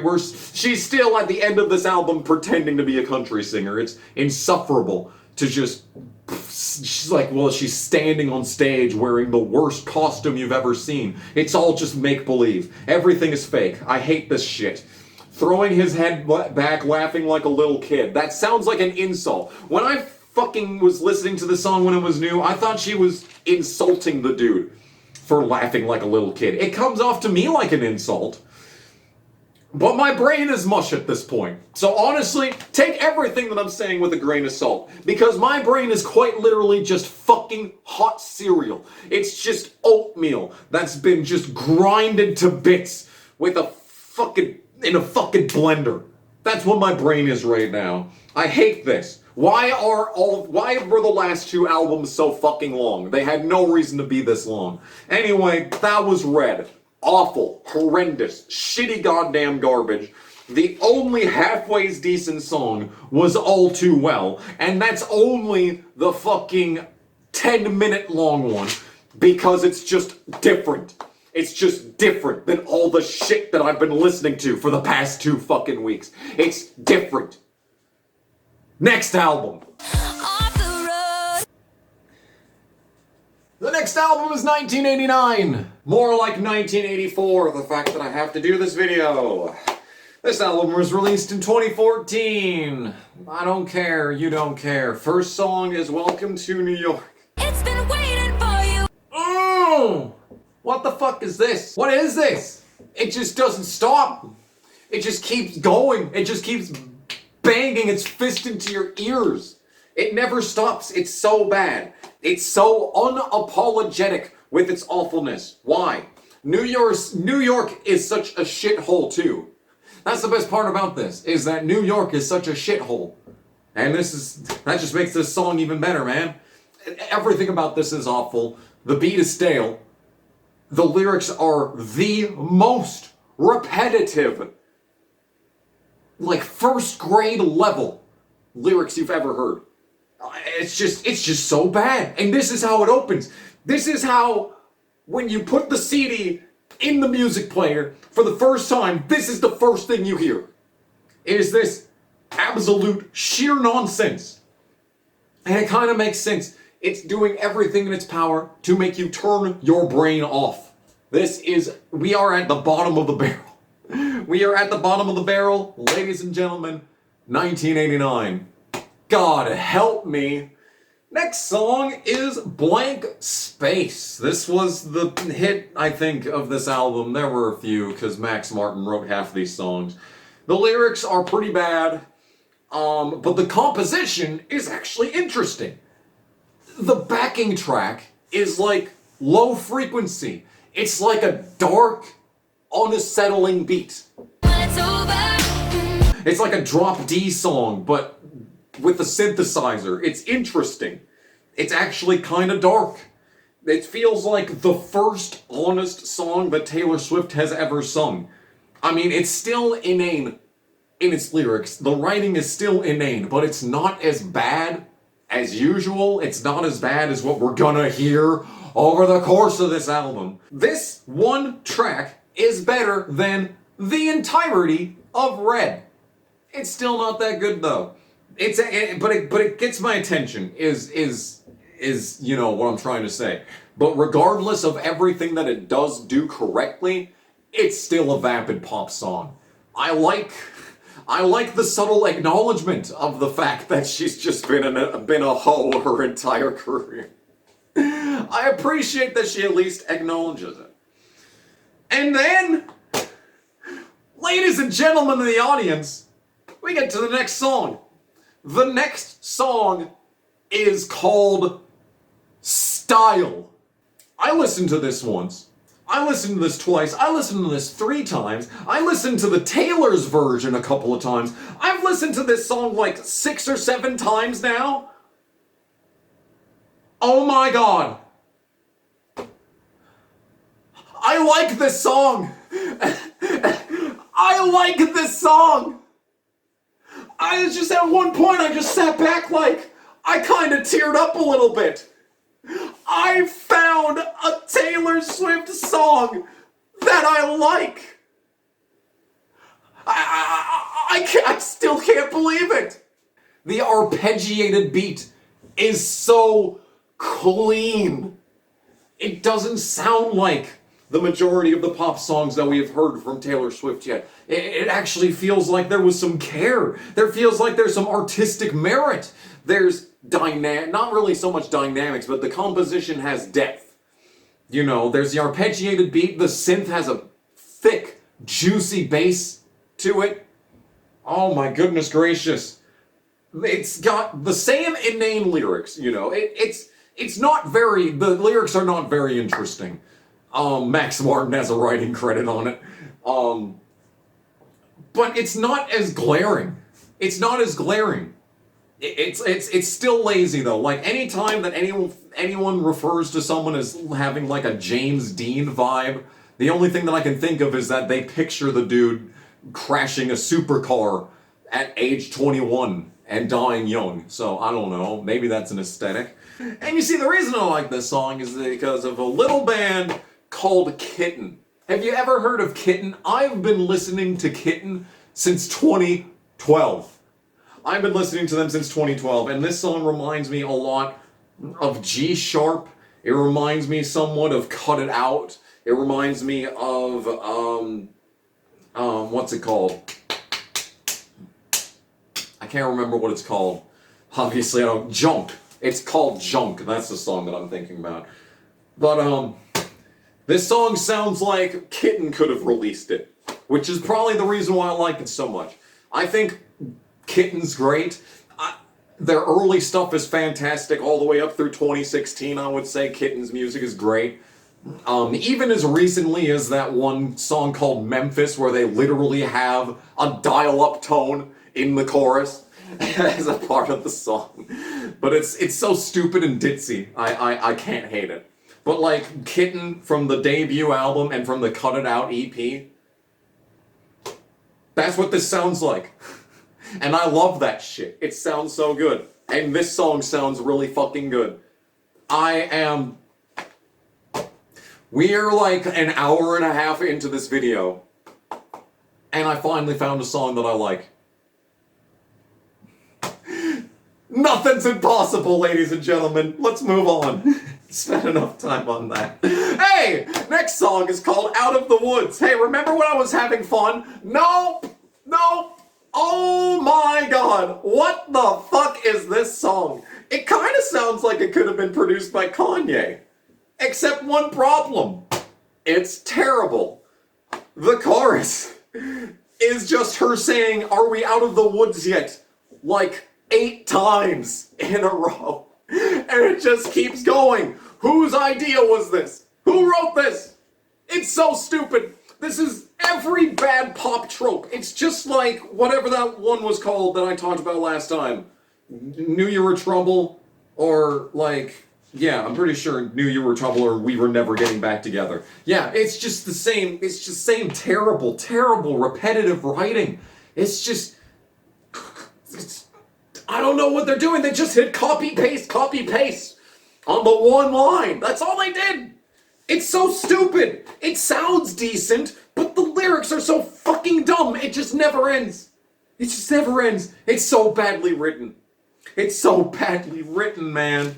Oh, and the next one is all you had to do was That's literally how the chorus goes. Every single time she goes, all you had to do was fucking hit it with the hee like Michael Jackson. It sounds so stupid. And it's a pop sound effect. It's got fucking effects going on it. It's so absolutely mindless. I hate the pop sound. I hate the chorus. It's just so stupid. Who wants to listen to that? Who wants to listen to that being drilled into your ears at all times? This is somehow more annoying than the last one.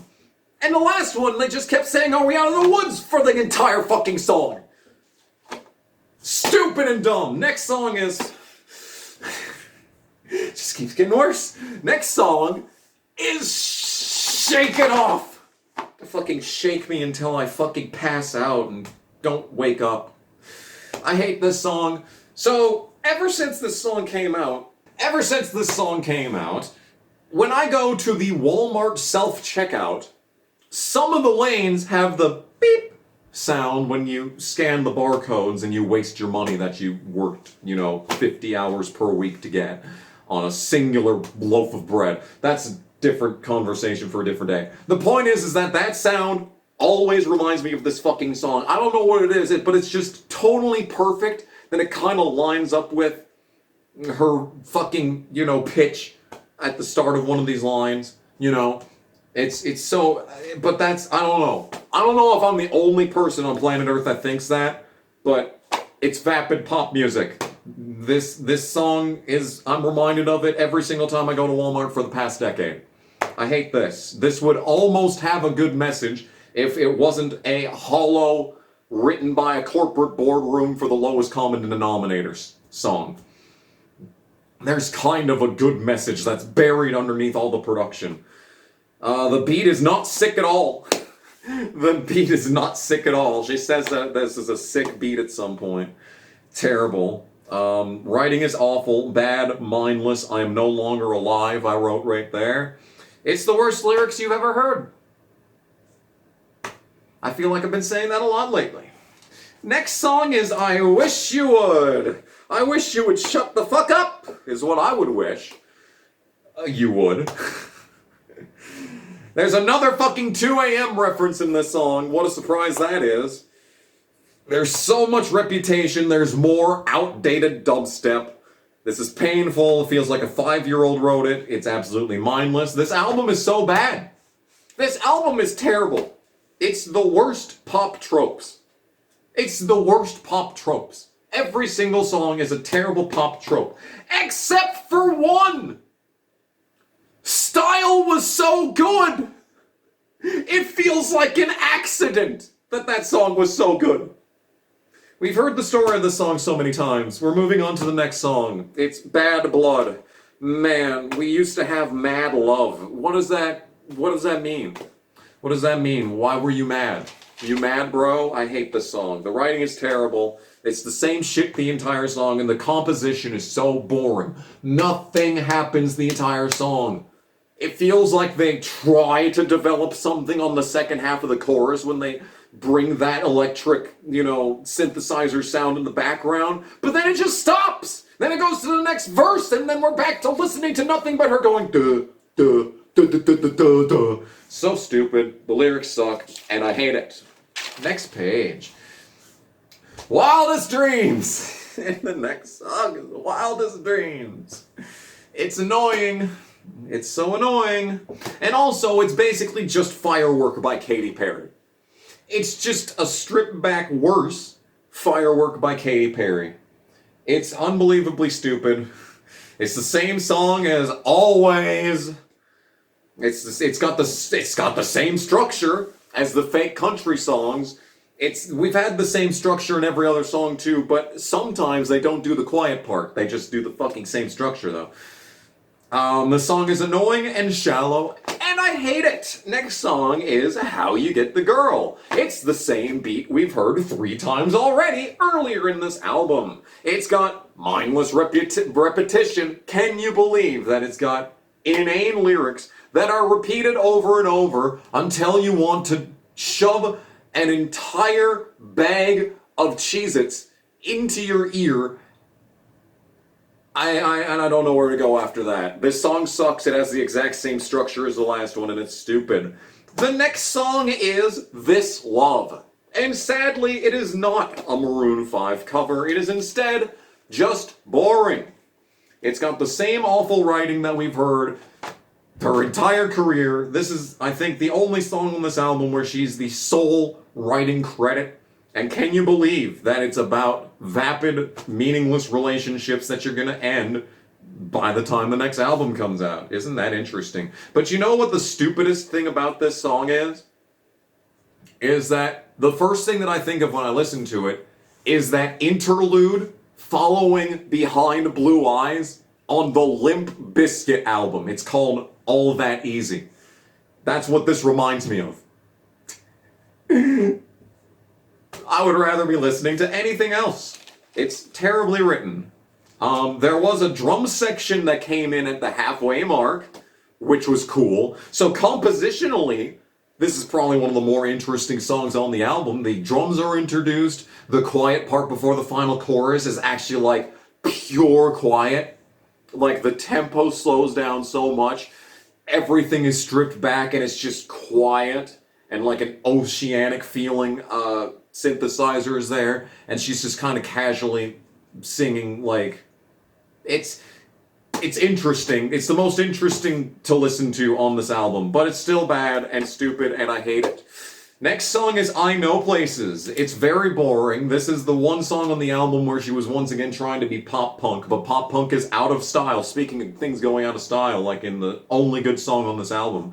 Yeah, pop punk went out of style by the time this came out, so she had the aesthetic of pop punk, but it turned into just vapid pop. The singing is annoying, of course. The writing is awful and mindless. Why does this exist? Nothing to say, it just sucks. Oh, but there is one thing. Oh, she said damn.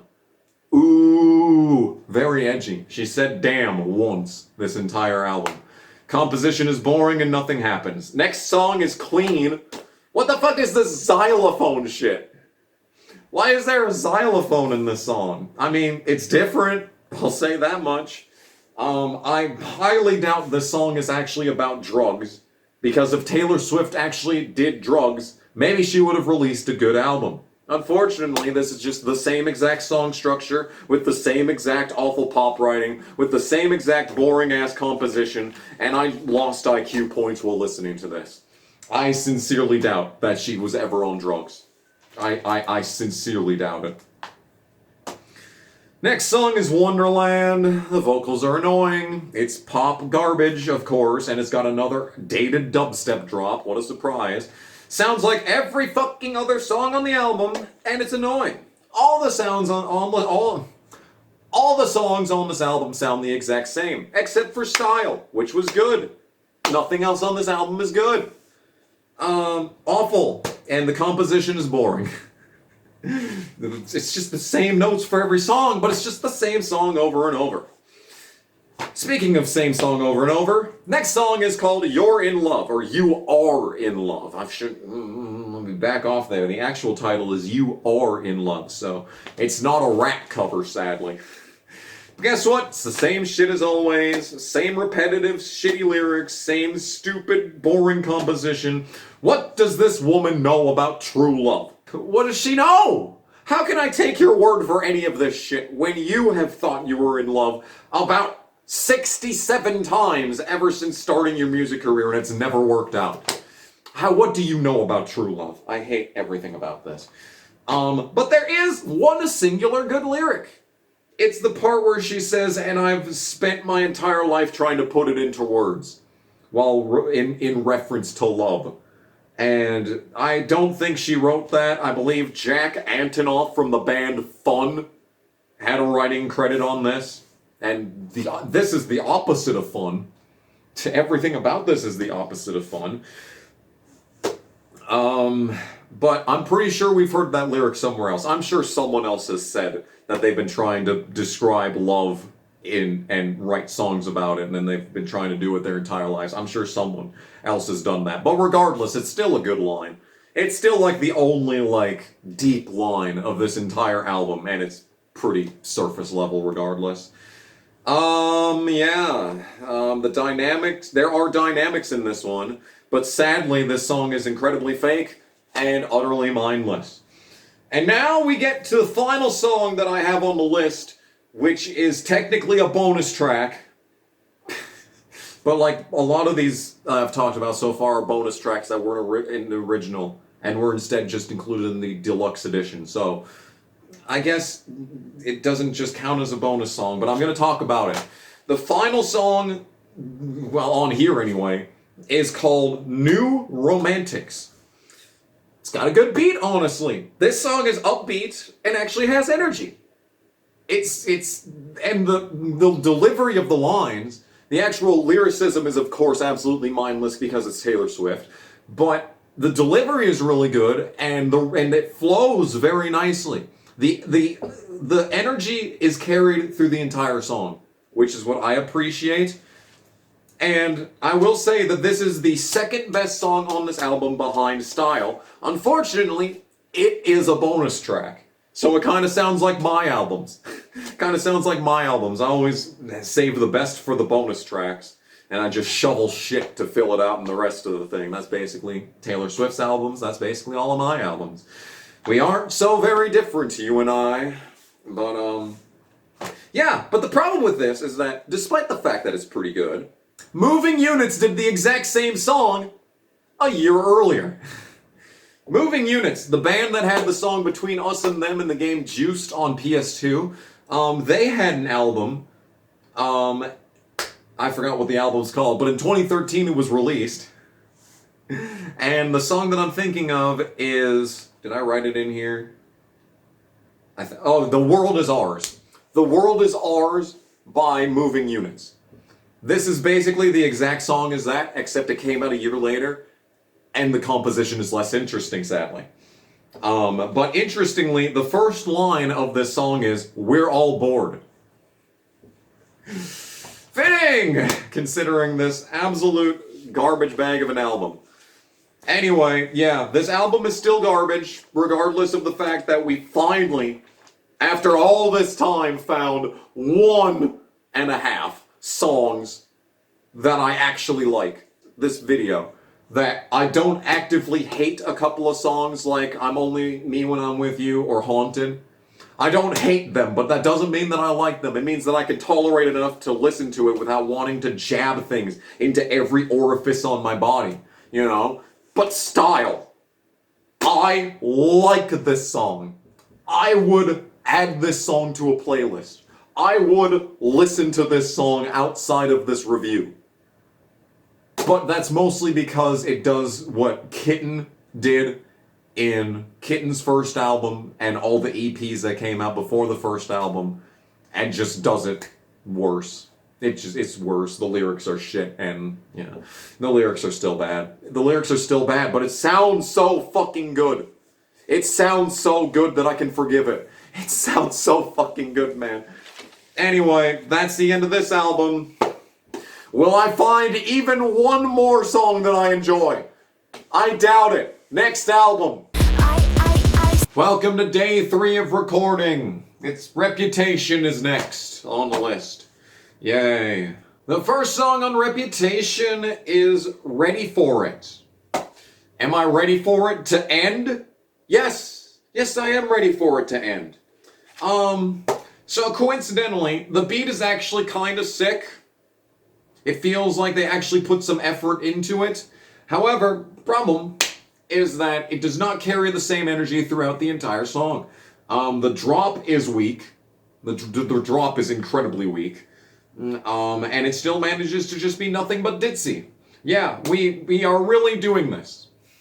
This is really what we're doing. This is not a complete departure from 1989, but it is pretty different.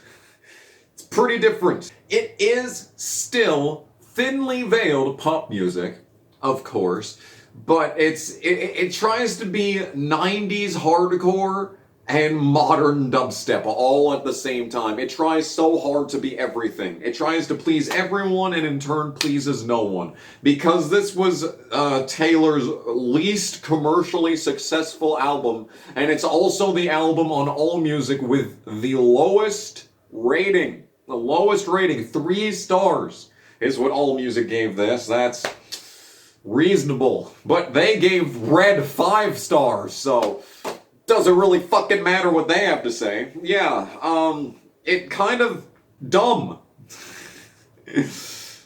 Next song is Endgame. Oh my goodness, the Marvel references. Oh, you and me, we got big reputation. Oh my goodness, is that a reference to Kanye that I hear? Wow, that's interesting. Because you see, in 2016, I'm pretty sure, either it was 2016 or early 2017, Kanye released The Life of Pablo and name-dropped Taylor again. I feel like me and Taylor might still have sex. It was funny. I gotta say, I'm still on Kanye's side on that one. And I guess this song is about Kanye. Obsessed much? I don't know, man. Who the fuck is this? What the fuck are these features? Why are these features? What is going on here? Why is Ed Sheeran here again? Stupid and dumb and bad and doesn't make any sense and does not sound anything like Taylor Swift. I mean, gotta give it to that. They're really pushing boundaries on this one. Sure, it's the most generic synth R&B that you've ever heard, or at least attempted R&B. But hey, it doesn't sound like everything else. Unfortunately, everything on this album sounds like other stuff on this album. This is a very self-contained unit, this one, that we're talking about here. The beat is good. Yeah. But I don't even like it. I don't enjoy this. It's kind of funny. It's kind of funny, it's kind of edgy, but not really. It's almost edgy. This close. The lyrics are by the numbers. Now, I've said on multiple occasions that the writing is stupid and the lyrics are stupid. I've said it on 2 different occasions, you know. I say those things differently. There is a difference between the writing being bad and the lyrics being bad. The writing being bad is just the monotonous doing the same line over and over.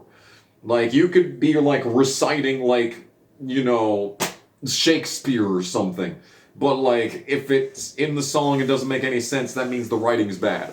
Then the lyrics. If the lyrics are bad, you might have the most complex structure musically that anyone has ever come across. But if the words are just, I love you, I love you, I love you, fuck me, fuck me, fuck me, it's no. Can you believe there's a song on this album that's like that? Oh, this is dumb. But, like, I'm enjoying this more than I have every other album so far, even though it's not good. So, let's hope it continues. Next song is I Did Something Bad. Yeah, it's called Your Career. Badum Tish. Uh-oh, guys. She said shit! Oh, no, anything but that. Anything but poor innocent Taylor saying shit. Yeah.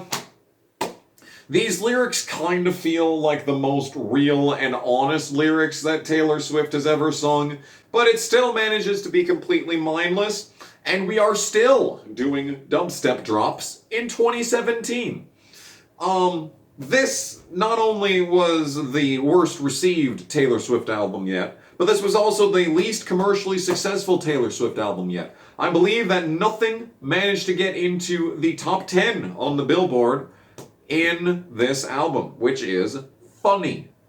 And you can tell why. It's just repetition. This is just music for the popular girls when they put on black makeup. Nothing about this is subversive, and it's boring. I dislike this very much. The next song is Don't Blame Me. Is that a swing beat that I hear? What on earth is this rhythm? What I would like to describe this album is being a quarter-life crisis music. Now, I feel like that describes the situation that we find ourselves in. It really does. And all these songs sound the same, by the way.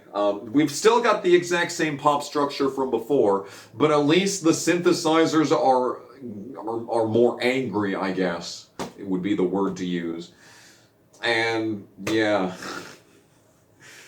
Yeah, it's the same lyrics that she's been singing for the last decade. And these songs have helped me realize what Taylor's problem is. You see, we've gone through all of these albums and we've sung the same song over and over and it's the same lyrics and nothing's changed. I finally understand what Taylor's problem is.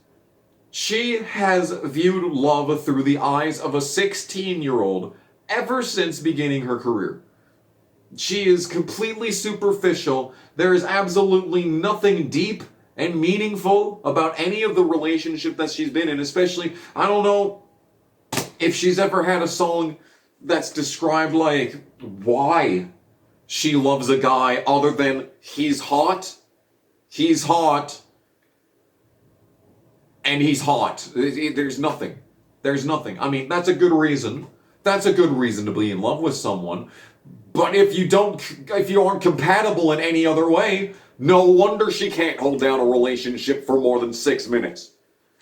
It really does explain a lot. She is shallow. There is no depth to her love. It's all looks. Yes, she is very shallow in her life and in her music. This is garbage. Anyway, next is Delicate. It starts off with isolated, vocoded lyrics. Okay. It's still the same fucking pop structure. There's a beat that appears halfway through the song, which woke me up. It's the first time that like a song has made like an adjustment ever since it began on this album thus far, so that's interesting.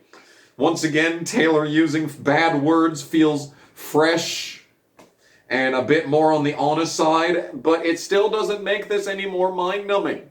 But if a guy does nothing but sing about sex, he's just a horn dog. Now, I don't even want to make the judgment or anything. If you want to be horny in your songs, go right ahead. However, can I just read this AllMusic review for a second? These songs carry Swift's trademark blend of vulnerability, melody, and confidence, but they are deeply felt and complex. Signs that all of the heavy-handed persona plays of Reputation were a necessary exercise for her to mature as a singer-songwriter. Fucking teenage garage bands singing about sex is just, immature, but Taylor Swift singing about sex is deep and a necessary step for her to mature as a singer-songwriter. Boy, she does have a victim complex, doesn't she? Where even were we? Yeah, this sounded like anything else playing on pop radio. I looked to see what else was on the charts. That fucking song, Closer, was everywhere. I remember driving somewhere for a long time, and in the one ride from one town to another, it played that song 4 times. It was like a 5-hour drive, and they managed to play that 4 fucking times. This sounds exactly like that, so I hate this. Next song is Look What You Made Me Do. Is this actually gonna be different? No, the first 20 seconds are a complete ruse. It's a red herring. It is in fact the same shit again. And it is utterly mindless. Utterly mindless. The chorus is so bad.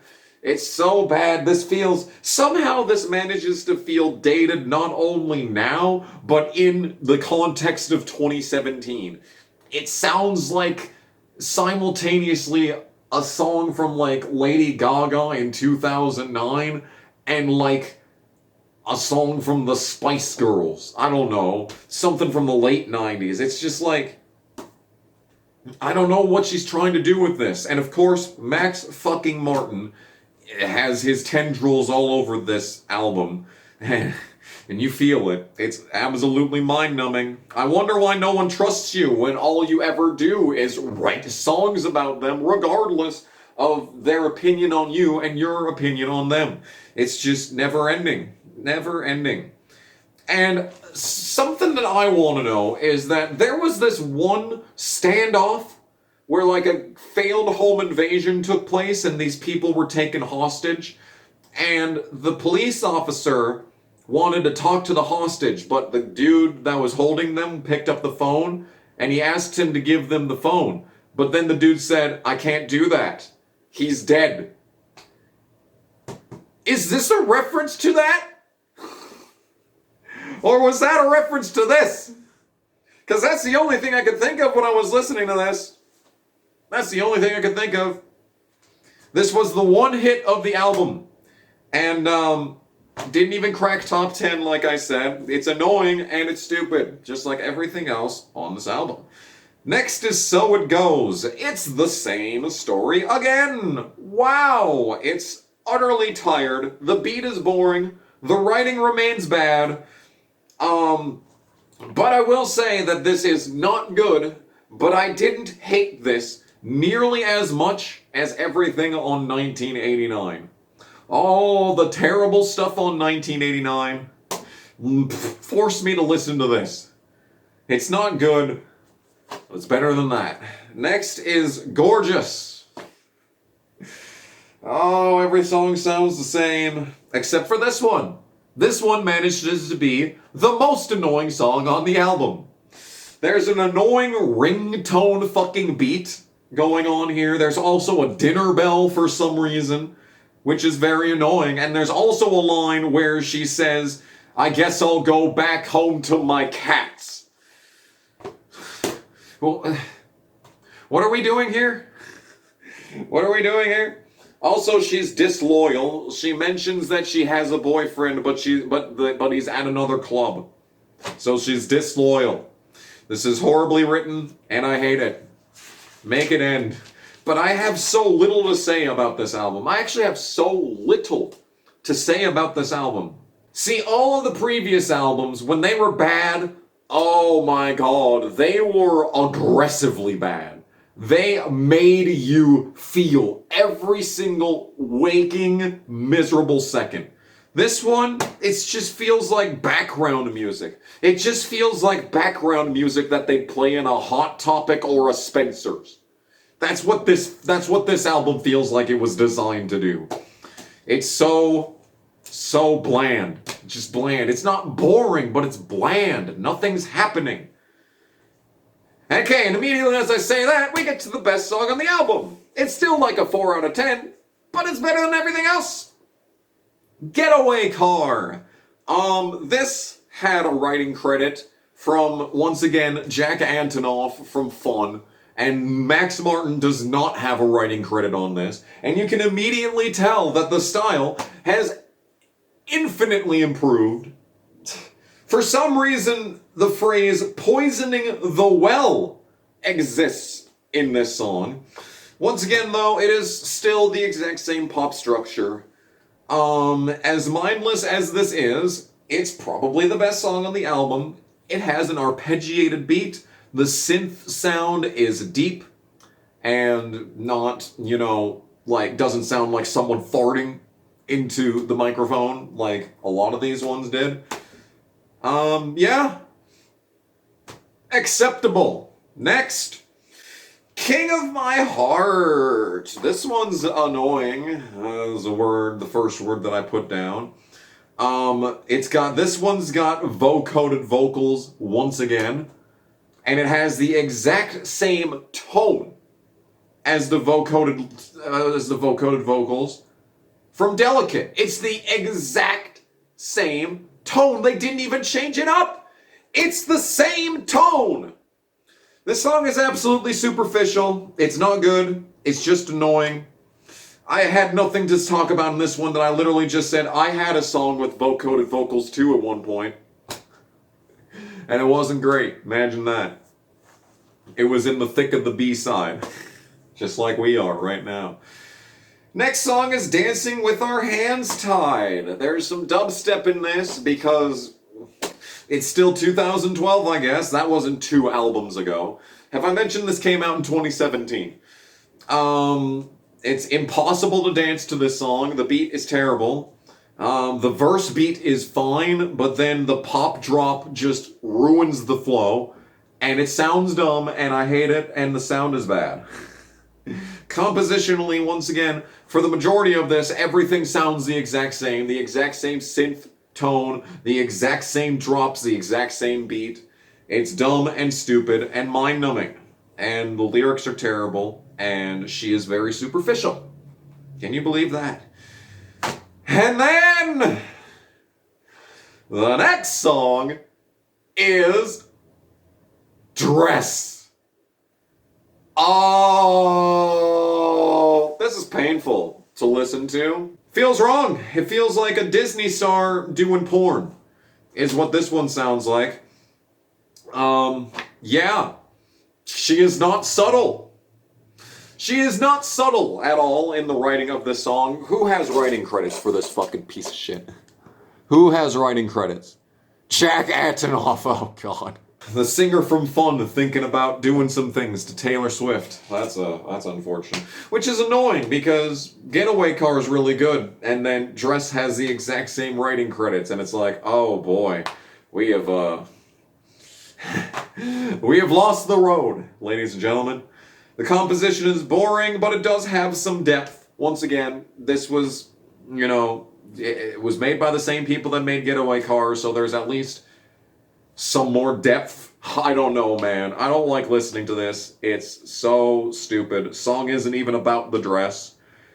And imagine leaving someone after writing this. Next song is This Is Why We Can't Have Nice Things, which I think is a good title.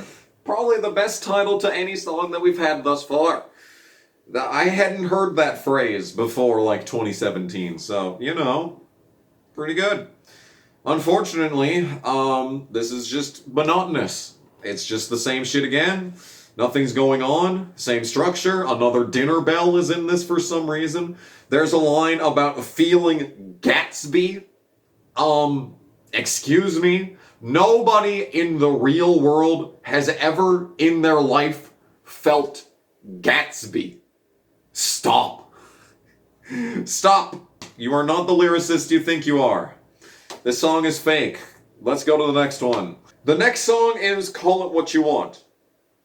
Okay. Bad.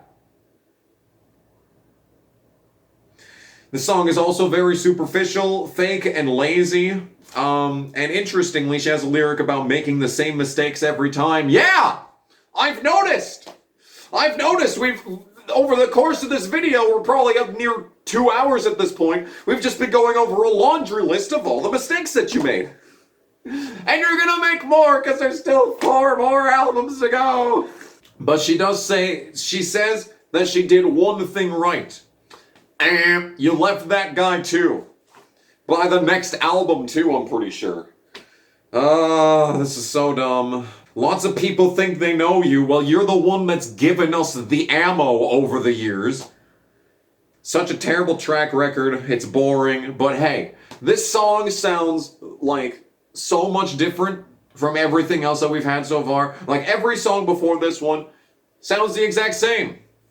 Thankfully, this one sounds different. Annoyingly, it's still the same structure. And then we get to New Year's Day. My sister in Christ, is that a piano? Piano! This sounds nice, actually. Unfortunately, it's still terrible pop writing. Still the terrible pop writing that we've come to hear over the course of the last 3 albums. Actually, every album thus far, as a matter of fact. But it's better than the synth sludge that we've had to trudge through over the course of this mind-numbing album.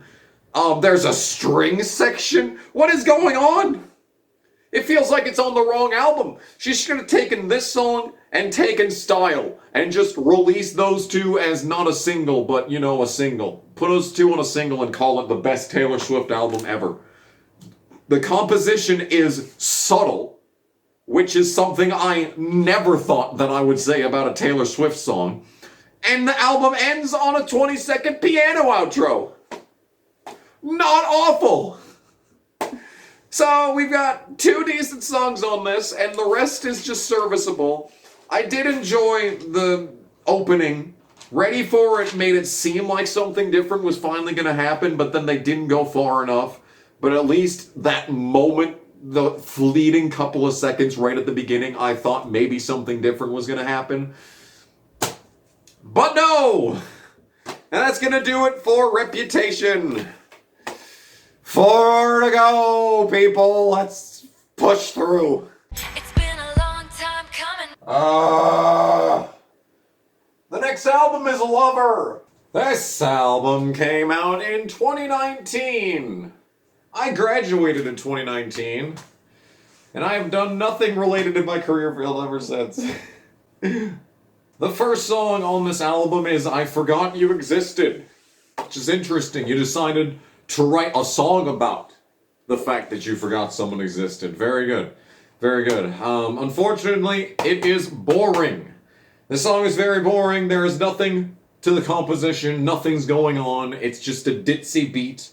It's the same exact fucking structure as always. Don't worry about that. I don't know who this is in reference to. Like, it kind of at times sounds like it's like against, like the first verse is like talking about like a critic, but then the second verse it feels like it's a lot more personal, like one of Taylor's ex-friends or ex-lovers, which it could be in reference to anyone. I don't know, man. I don't care for this. It's boring and stupid and annoying. Next song is Cruel Summer. The beat with the sonar is annoying. I don't really like the sound of that. There is so many references to the color blue in this album, which is strange. You look at the vibrant and summery cover art, there's very little blue except for tips. She had blue tips for some reason. That's a choice. It's not working. It's not working, Taylor. But she references blue in like half the songs on this album. Both of these songs were short to start this album, which is nice. I didn't really hate this, but like compared to like Haunted and Only Me When I'm With You, like those ones I didn't hate and would put up with listening to again. But if I never heard Cruel Summer again, I'd be okay. It's a 3 out of 10. So, the next song is Lover. It starts off about Taylor talking about how they could leave their Christmas lights up until January.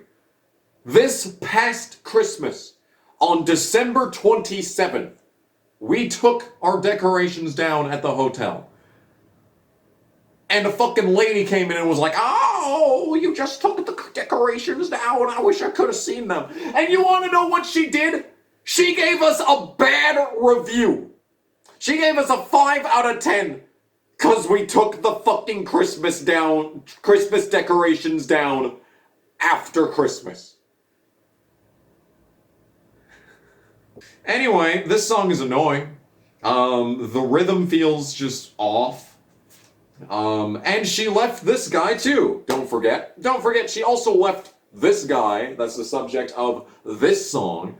So, yeah, so much for Forever, am I right, guys? Yeah, there's just a ton of echo on her voice for some reason. They decided to really go all out with the vocal effects here, and it's not working. It's not working. I mean, as bland as Taylor's voice is, it works fine without effects. This was entirely unnecessary, so yeah. Once again, another ditzy song. She comes off as a complete bimbo. I know that was intended, but like, it's annoying. The word I would use is annoying. Incredible. I know I've said annoying a lot over the course of this video, but damn, this is up there. Oh, speaking of annoying, the next song is The Man. Wondering if I'd get there quicker if I was a man. Oh no. Oh no. We're doing a political song about the patriarchy.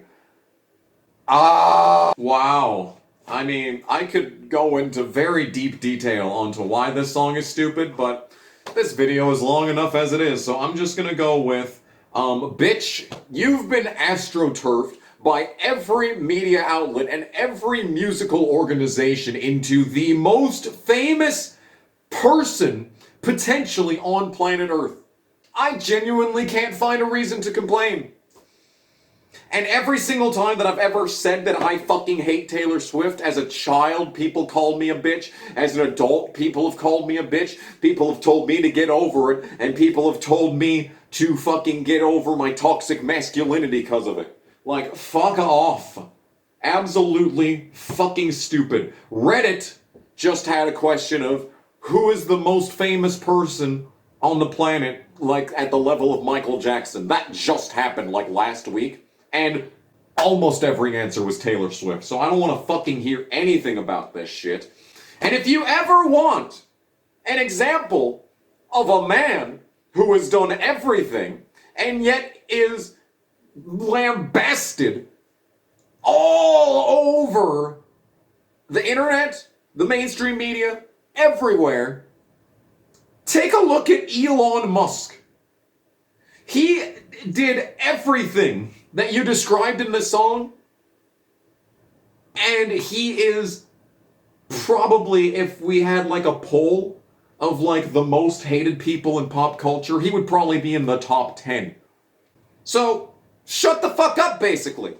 You're dumb, this song is dumb, and you are shallow.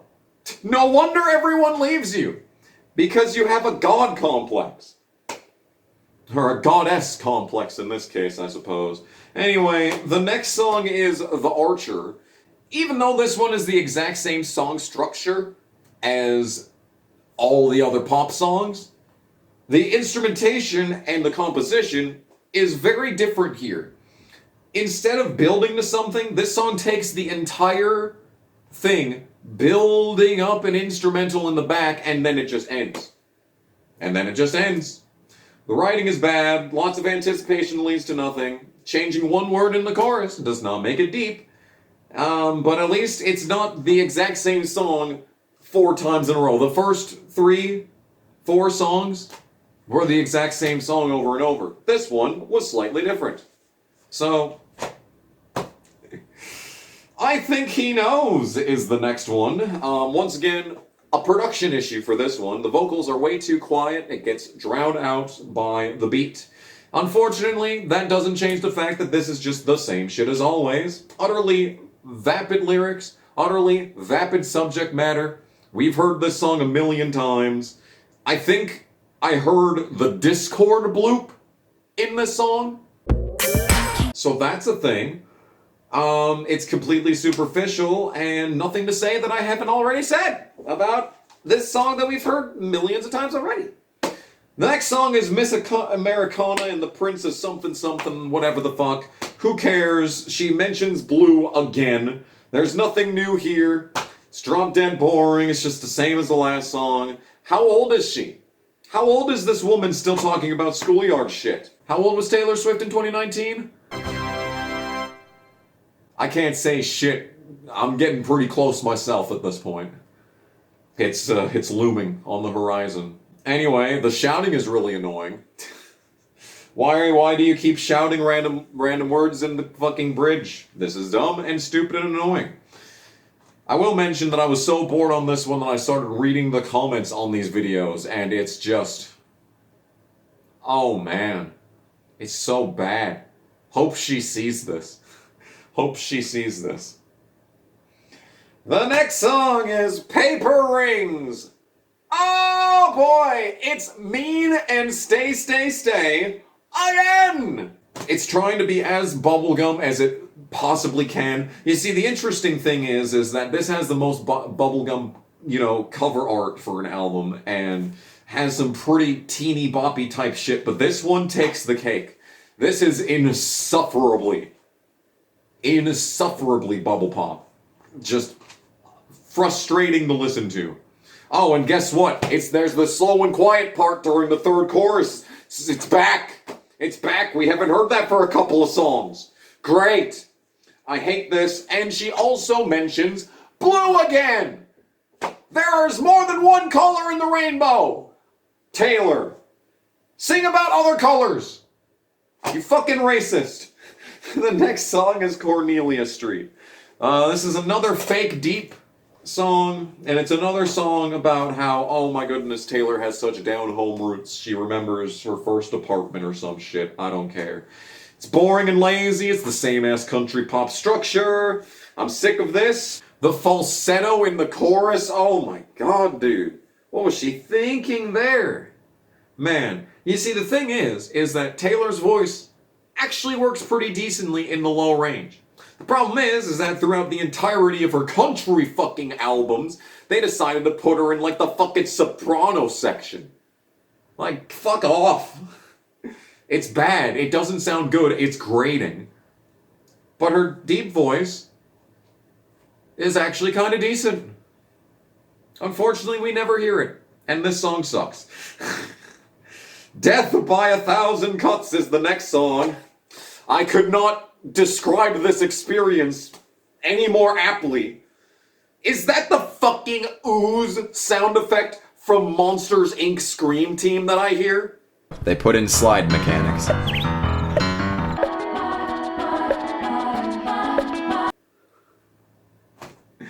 I don't know, man. This is dumb. At least it's kind of different. The beat is annoying. This song kind of reminds me of Blank Space, in a way, actually, strangely. I don't enjoy this. This album has been terrible so far. Will it improve on the B-side? What the fuck do you think? The next song is London Boy. We can go driving in on my scooter. Idris Elba, for whatever fucking reason, has like 2 spoken lines at the start of this song. Cause there's no other people from London, I guess. I mean, nothing's wrong with Idris Elba, but like, this is dumb. I hate this. The song is just like about a vacation and she's just pointing out attractions along the way. And by the way, she left this dude as well. What a surprise. The writing is annoying. This is probably the most annoying song on this album yet. Which really says a lot. Because this has been a very annoying album. Oh no. Okay, so the next song is Soon You'll Get Better. In 2019 when this album came out, Taylor Swift's grandma was in the hospital and it wasn't looking good. But that's all I know. I don't know how that ended. So I don't know whether or not I should be honest about what my opinions on the song is. I mean, the fact that there's actual real instruments, that's a nice change. It's the first time we've heard that all album. The Dixie Chicks are here for some reason. It's still just a lazy pseudo-country song. It needed like a actual string section. I think there's some strings in the background during the verses, but this needed a full-on string section. I don't know, man. And there's also a line about how she hates to make this all about herself. She says, I hate to make this all about me. And it's like, yeah. Self-awareness, 0. Your entire musical career, self-awareness, 0. But anyway, I feel like an asshole for dunking on this song, but it's just mid. It doesn't feel like heartfelt in the slightest. I don't really feel any emotion in the vocal delivery. I don't know. Did she need to literally break down and cry during the performance to make me feel something? Maybe. All I know is that I didn't feel much. It felt like really lazy writing, really lazy lyrics. I didn't get any fulfillment out of this. It just felt empty. It just felt empty, man. I'm sorry. I don't know what else to say, man. Next song is False God. The irony is real on this one. The writing is really bad. The religious analogies are not working. It's just so tired. I'm so bored by this album. There's nothing's going on in the composition. Except for some reason, there's a fucking saxophone in this song. Which... 6 albums into your career and suddenly saxophone. I mean... that's cool. A neat addition. but it's boring, unfortunately. And she says that she is New York City. Yeah, run down and dangerous. Apt is the description right there. The next song is You Need to Calm Down, which is basically I Forgot That You Existed Again. For some reason, on the back half of this album, there's a Twitter reference. So you know it's a good song when you're referencing Twitter. This writing is terrible again. You never tell a woman to calm down. That's like the first thing. When I was like 8 years old and I was hanging out with my uncle once, he told me the number one rule in life is never tell a woman to calm down. And that shit has stuck with me to this day. And as the song goes on, I'm sitting back and I'm listening to lyrics and I'm like, is this about being gay? I think she had a gay friend who wore a dress or some shit. Harry Styles? Harry Styles, maybe? Is this song about being gay? Taylor, I do not need your help. I am completely secure in my sexuality. I do not need you to defend me. Go away. Get out of my house. Get out of my mentions. Next song is Afterglow. So much for the Afterglow. Guess what? She references blue again because she doesn't know any other colors. She's literally colorblind. The only thing that she sees is blue. Abu Di Abu Da. It's the same shit as always. Can you believe that? I'm so bored. It's the quiet third chorus again. It's like her songwriting has somehow regressed over the years, which it already wasn't good. And somehow we've just regressed all the way back to 1989 just without the repetition. Pain and Suffering. Speaking of pain and suffering, the next song is Me. All caps, exclamation point. Insufferable. It's got horrible pop writing, can you believe that? And who is this guest vocalist? It's the dude from Panic at the Disco. Unbelievable. Just listen to it. Just listen to that computer trying to make him sound listenable. Yeah, this song is annoying garbage. The B-side of this album is The Absolute Pits. Ranking these albums is going to be so difficult because everything is awful. The next song is It's Nice to Have a Friend. How old is this woman? She's like, I'm telling you, man, she has been perpetually stuck at age 16 ever since her music career started. Every song just has the fucking school references.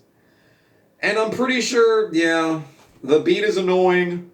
But this might be the shortest Taylor Swift song ever, clocking in at a whopping 2 minutes and 31 seconds, so at least she got to the fucking point, because it's the exact same story again. It's the exact same story as Mary's song. It's the exact same story about how, you know, she's gonna grow up and marry someone she met at school, which is basically half of the songs that she's ever released. There's a trumpet in this song for some reason. I hate the composition. It's terrible. It's the same fucking story that we hear at least 3 times on every album. I am so tired of this bullshit. And then we get to the final song, Daylight. The writing is pretty vapid, but the beat is pretty good. The composition is alright. There's a lot of instruments in this one, actually. And there's a lot going on. There's dynamics. There's a lot of vocal effects, but that's the entire album. We didn't need all the vocal effects. There's a piano in this song. This would have been a really good song if it wasn't written so badly. And the outro is actually really interesting. It's like a 1.5-minute long outro where just everything is really calm, and then there's like a tape recording playing at the end, and then like the final 20 seconds it just fades out really slowly. This is probably the most artistic song that Taylor Swift has ever released. I'm not afraid to admit, this one's decent. I almost like this one. It's this close to being good. This close. It just needed a rewrite, and it needed less vocal effects and less annoying falsetto shit. And that is Lover. I recommend the song I just talked about, Daylight. That's the only listenable song on this album. Yep. I don't know, man. Next album. The next album on the list is Folklore. This came out during the peak of the plague in July of 2020. I released an album before this one came out. I released mine in 2019. Oh my goodness, this shit came out less than a year after Lover. How does it stack up? Let's find out. The first song is The One. I'm on some new shit. She says shit in the first line. At least we're finally being upfront. The composition is super stripped back. It's piano-led once again, sounds just like New Year's Day from Reputation, and the writing is not insufferable. There's not a whole lot of pop repetition. There's variations throughout the whole song. Everything works. There's nothing groundbreaking here, but it's fine. It's of course the same usual pop structure of verse, chorus, quiet part, chorus. Don't worry, that ain't changed. That hasn't changed yet. But this is a lot more pleasant on the ear. I didn't hate this. The next song is Cardigan. It's also piano-led. The beat is a little on the weird side. It kind of reminds me of when I first listened to Black Star by David Bowie. I was kind of like, what's going on here? But this works. The strong structure, of course, once again, as always, is the exact same. But everything else on this sounds fresh. Honestly, the composition is great. I'm gonna be honest. This is really good. This is number 2. This is the second Taylor Swift song that I like.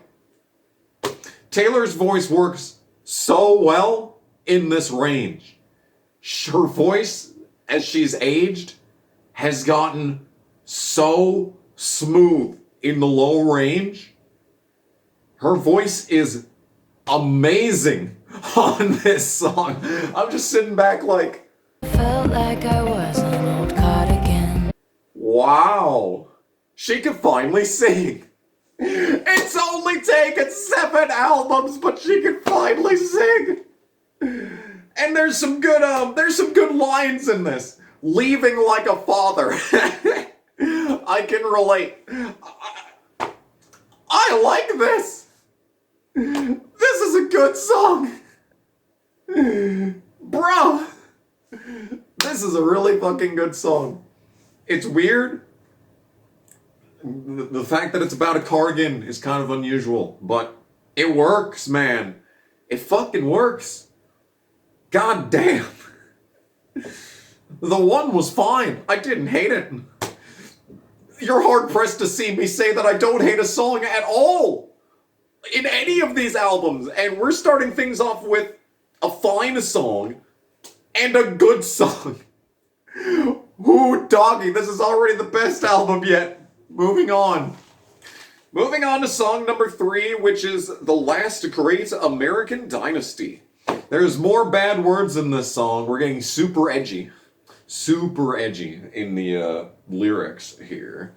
And it feels honest. It feels very honest because I think Taylor Swift has a persecution complex. Yeah. The protagonist in this song stole a dog. That doesn't feel very virtuous. Yeah.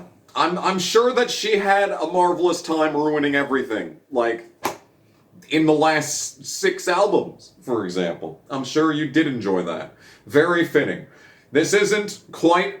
I wouldn't say this is annoying, but it's not as good as the first 2. It's another Girls Rule song, and I just can't agree. I just simply cannot agree with that sentiment. But, wasn't awful. The next song is Exile. It's piano-led. Again! Also, who the fuck is this? Who the fuck is singing? I can see you standing. It's an indie singer, apparently, according to AllMusic, it's an indie singer. Not very indie when the albums have 3,000 reviews on AllMusic. As a matter of fact, these two albums that start off Bon Iver's career have more user reviews than any Taylor Swift album. What? Yeah, not very hipster to have more album reviews than the biggest superstar in pop culture today. At some point, you stop being the, the underdog. The vocal effects are not great. I don't really like the vocal effects here. I think the song is actually written decently. But the problem is that the voices clash. These two do not have very compatible voices. And I didn't like the ending. So them being on equal footing in these songs comes off pretty poorly. I don't really like the sound of it, but like the composition is great, actually. There's an amazing build-up. The composition is great, but it's wasted with this song that has annoying vocals. I'm very frustrated by this. This could have been a very good song. This could have been up there with Cardigan. Unfortunately, they missed it in the production department.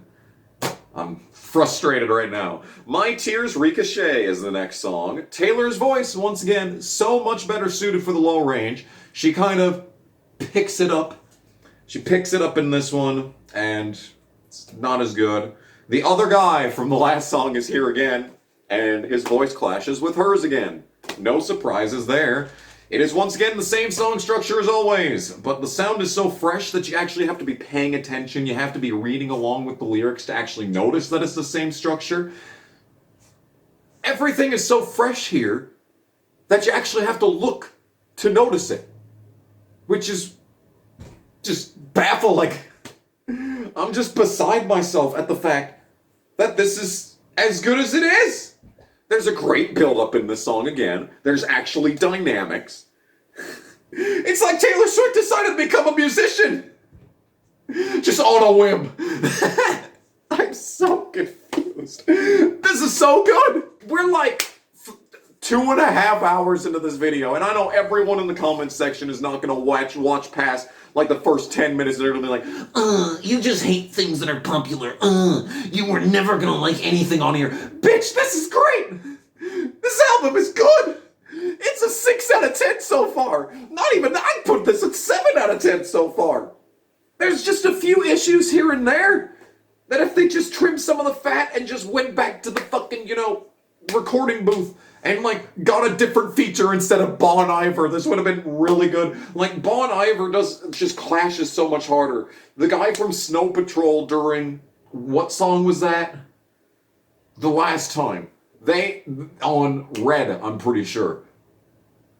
He and Taylor jived so much better. You break my heart in the blink of an eye. We always walked a very thin line. Even with all the vocal effects, the Snow Patrol guy meshed so much better with Taylor's voice. It's like night and day.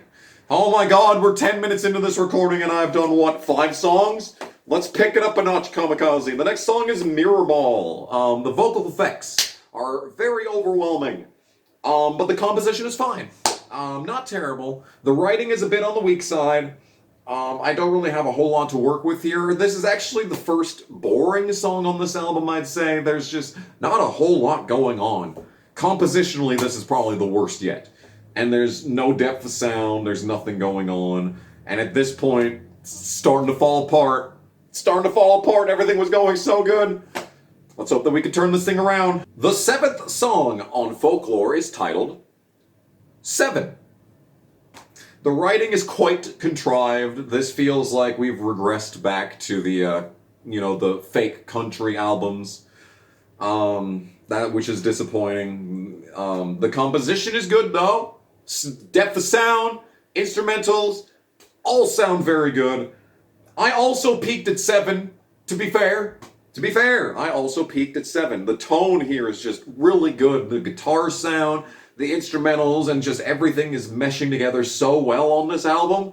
I can't believe I'm saying the things that I'm saying. How am I enjoying this? The long outro is really nice. Like this is actually like there's artistic things going on here. Like I don't know what happened. The world shut down. The plague was set upon us, and somehow through it all, rising from the ashes, is a Taylor Swift with a good album. The writing is contrived, but the sound is so good that it's fine. Honestly, it's fine. I can't complain too much. The next song on this album is August. August slipped away. Sadly, the writing is once again very tired. It's the same subject matter that we've been singing about ever since the beginning. It's just a little bit on the annoying side as a result. There's some weird voice things going on where she goes to a high pitch at the end and just makes stupid sounds when she's singing, and it just breaks the flow. Just for no reason. Now at this point, you're just trying to be artsy. You're trying to be noticed by the music snobs. I feel like this album is honestly Taylor's response to the critics. You thought Reputation was a response to the critics? I think this album is a response to every musical critic that she has honestly had. Not the online people that just say that she sucks because she's popular, but like the actual like musicians. The musicians that she has gotten criticism from. I feel like she is specifically trying to be artsy in order to appeal to them. And it works so well in other songs, but then in this one you've just got stupid, random sounds being made just to break the flow, and it's just annoying. But the depth of sound, the composition, this song reminds me of a stripped back 90s pop song. The 90s radio hits. I really like this. If it wasn't for the writing and if it wasn't for the stupid vocal shit, this would probably be my favorite on the album because the outro is so fucking good. I don't know. Musically, this album is so good. Like, I cannot fucking believe the words that are coming out of my mouth right now, but it's just Taylor Swift being Taylor Swift and doing the pop shit and doing the artsy shit and just combining it into an unfortunate mixture, Frankenstein's monster type shit that it just... Oh, it's so close to being good! It's so close to taking the step from being good to being great. And it's so frustrating to sit here powerless. Powerless to the fact that I can't improve this. It's already done. It's out. I can't do anything. Next song is This Is Me Trying. No shit. I wish you'd been trying this hard from the beginning. God damn, dude. The composition and the depth of sound is great. Once again. But why, though? So many vocal effects, dude. So many vocal effects. Why? Your voice is fine. Your voice carries Cardigan. Like, come on, Taylor. I'm getting so mad. I'm getting so emotional because this album is just this close to being great. I'm dying over here, man. I might actually die for reasons that are not like the reasons I was dying in Fearless. This is so good. The ending to this song is a bit rough, though. The final verse where she kind of starts... She's not stumbling over the words, but when you listen to it, it sounds like she's stumbling over the words. So, that's frustrating. Next song is Illicit Affairs. Why does this album sound so good? The build-up on this song is really good. It's one of the shorter ones. It doesn't overstay its welcome. The weird falsetto stuff, once again, when she tries to, just be artsy for the sake of being artsy, that's kind of annoying.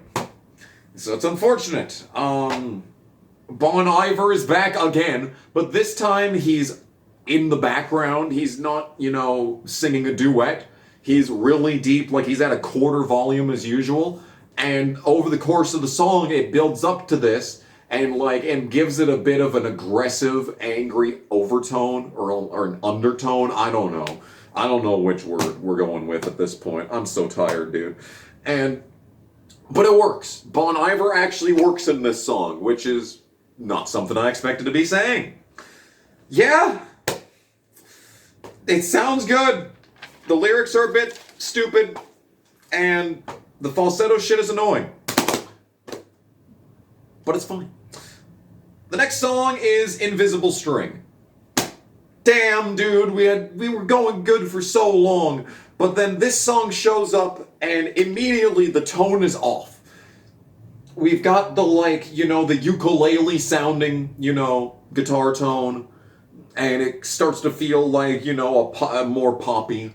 And I'm like, you know, over the course of this album, it's been a brooding atmosphere. It's been so atmospheric. That's a great word for this album. Atmospheric. And then they throw it all away with this song. It's pretty, it's ditzy. It's, the writing is tired. And the song structure is the pop structure again. It's not that obnoxious. And this song would probably be fine if she didn't leave this guy too. Which is just, ugh. And then she goes, ooh, and ee, during, you know, the chorus and stuff. And that's annoying.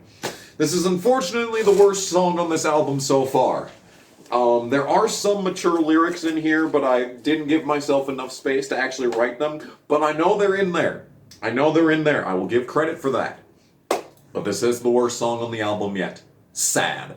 Next song is Mad Woman. It's another piano-led song. Did she say mindfuck? Fuck you forever. That's an interesting one. We're back to the same structure once again. This one's a bit on the boring side, and it is a, you know, a girl power song. So once again, I'm sitting back here like, I don't care. I don't care, dude. You don't see me fucking singing about how great it is being a man.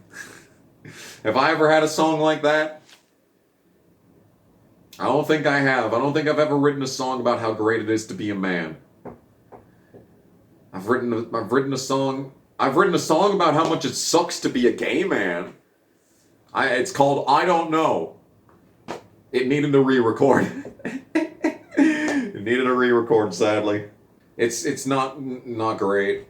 Not great. But you know what? I don't know who this song is about.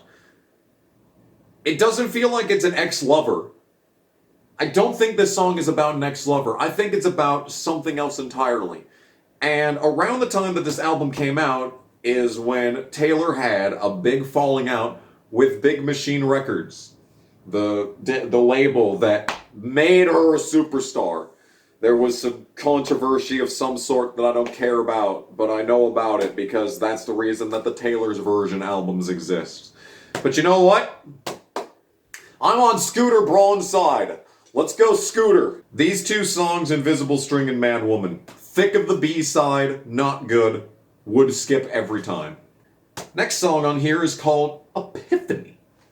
Epiphany is a very fun word to say. There's a trumpet in this song. That's the first thing I wrote down. The sudden yelling at the end of verses is annoying. That breaks the flow. Once again, trying to be artsy and ruining the experience of the song.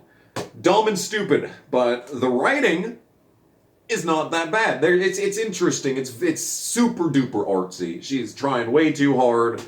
She's tried way too hard on this song. I think this song is a Plague reference because in the second verse, there's a mention about holding your hand through plastic. And the song is about, like, going to war. So, like, is she trying to compare the plague to a war? That's an interesting one. Yeah. It's a war bad song, I'd say, is what's going on here. But I think she's really trying to compare the two, and I don't know about that one. I don't know about that one, Chief. It's got a long outro that feels really artistic. Yeah. It's fine.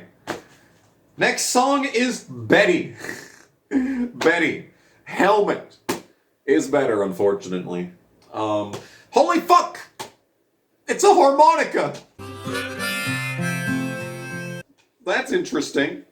It's another song about not growing up past the age of 16, not letting go of being 16. It's the same structure as the Country Days. It's got... This song sounds like if her debut album was actually good, but the problem is that I think that this song needed heavy distortion. This song needed to be like Sum 41, I think. I think a punk cover of this song would go hard, honestly. And the outro has like super loud guitars. Like this song just needed some distortion. This needed to be a rock song. Like, this is as close of a rock song that you're gonna get from Taylor Swift, which is an incredible statement. The composition is nice. It's got the same ass structure though, but we've mentioned that already.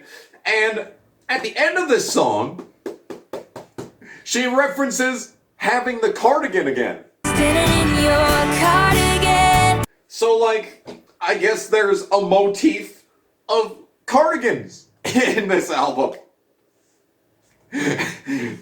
Sure. Remember what I said about this being her attempt to be an artsy-fartsy musician. Next song is called Peace. And this song is ironic. Because I'm pretty sure the beat of this song is designed to induce anxiety. It's really weird. It's got like a stopwatch feeling to it. It kind of sounds like the, I can't believe I'm about to say this, but it reminds me of the John Carpenter Halloween theme with the fucking beat. I'm not kidding. I can't believe the things that I'm saying in this section of this video. This is probably, compositionally, this is probably the weakest song on the album compositionally. But it's fine. I don't desperately care for it. Could have been better. And the next song on this album, which is technically the last song officially, according to the track list, is Hoax. And the fact that this came out during the plague. Uh-oh. Haley Deegan, where are you at? Sadly, the writing is lazy, but the composition is fine. I don't really have a lot to work with on this one. I don't hate it, but it's not good. I would say it's not great. It's got the same pop structure. This album is kind of ending on a weak note. This is not much in the composition. Like, unfortunately, like, you know, Daylight on Lover was a really good closer. That's what I compare it to, is that there's a lot going on in Daylight. There's a lot of instruments. There's a lot of attention to detail. This one, it just feels like another song. It feels like it could have appeared anywhere on the album. It doesn't feel like a closer. But she brings up Blue for the first time, the entire album. So, you know, we're really growing. We're really growing as a songwriter. But we're not done yet. Order now, and I'll give you a bonus track. The Lakes. The Lakes is a bonus track, and most people consider it to just be the closer. What you gonna do, man? It's got the same structure. Oh, man. This one has really good composition. Like I said, compared to Daylight, this feels like the actual closer to the album. Unfortunately, the lyrics are very dated. Bunch of Twitter references. Great. Don't forget, she left this guy too. So what would have happened if they had actually went to live in the woods together? What would have happened? She left him like right after this album came out. Man, oh man, how would that have ended? Yeah, this is fine. This is fine. It's a much better closer than Hoax. And that brings us to the end of Folklore. What the fuck? I liked it. I liked this album so much that I thought about buying a copy. I went on eBay and I searched Taylor Swift Folklore, and I was immediately reminded why Taylor Swift is bad. Because there was a listing for 5 different editions of the same album.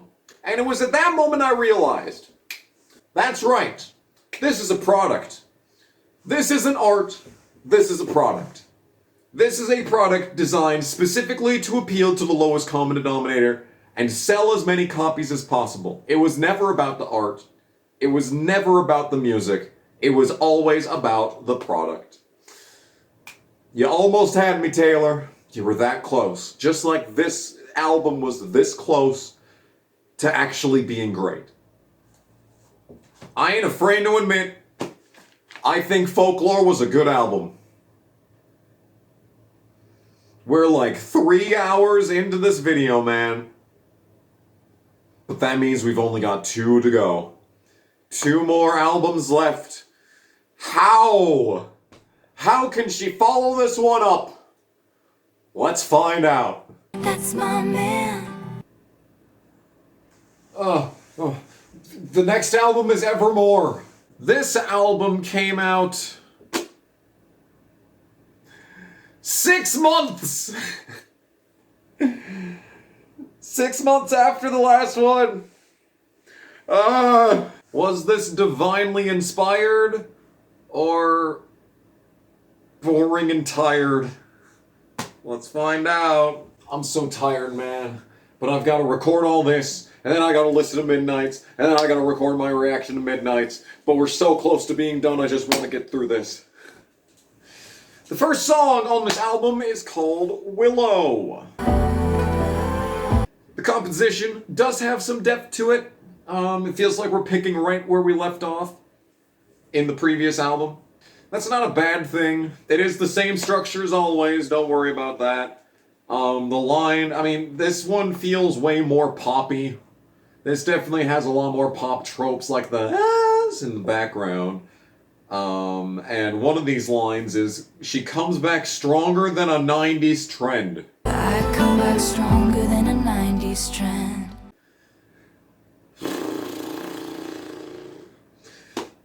This is fine. This is fine. The guitar has a bit of a Spanish vibe for some reason. It reminds me kind of the Ace Combat Zero soundtrack, which I know is a very niche reference. But maybe some people will pick up on it. But yeah, I just had like a Spanish vibe to the guitars. This is not at all an indication of where this album's gonna go. Not at all. But this first song just had a really Spanish vibe to it. I'm so tired. The next song is Champagne Problems. This song is just a retread of Cardigan. Oh no, it's a shame too, because it sounds so similar. And you know, that's the weird thing about this, is that this was basically a double album for 2020. And I'm thinking that half of this album was just the songs that failed to make Folklore, which is a shame. It's just a B-sides album. What you gonna do? The piano bit sounds just like the last album. You know, there's only so many ways that you can play the piano at a beginner level. So I guess you really can't blame her on that one. There's nothing new here. And the vocal bit, the vocals are pretty rough. There's like, she tries to do like an upper mid-range and then drop it to a low range at the end of the line all the time. It doesn't work. It doesn't work, man. It doesn't work. It doesn't work. Not good. Not off to a great start with this album. Song number 3 on this album is Gold Rush. This song starts and ends with a real like poppy lover vibe, couple of lines where she's just trying to sing angelically about some bullshit, about eyes looking like sinking ships or something. But the in-between bit, the actual song part of the song, is kind of nice. It has a really good rhythm to it.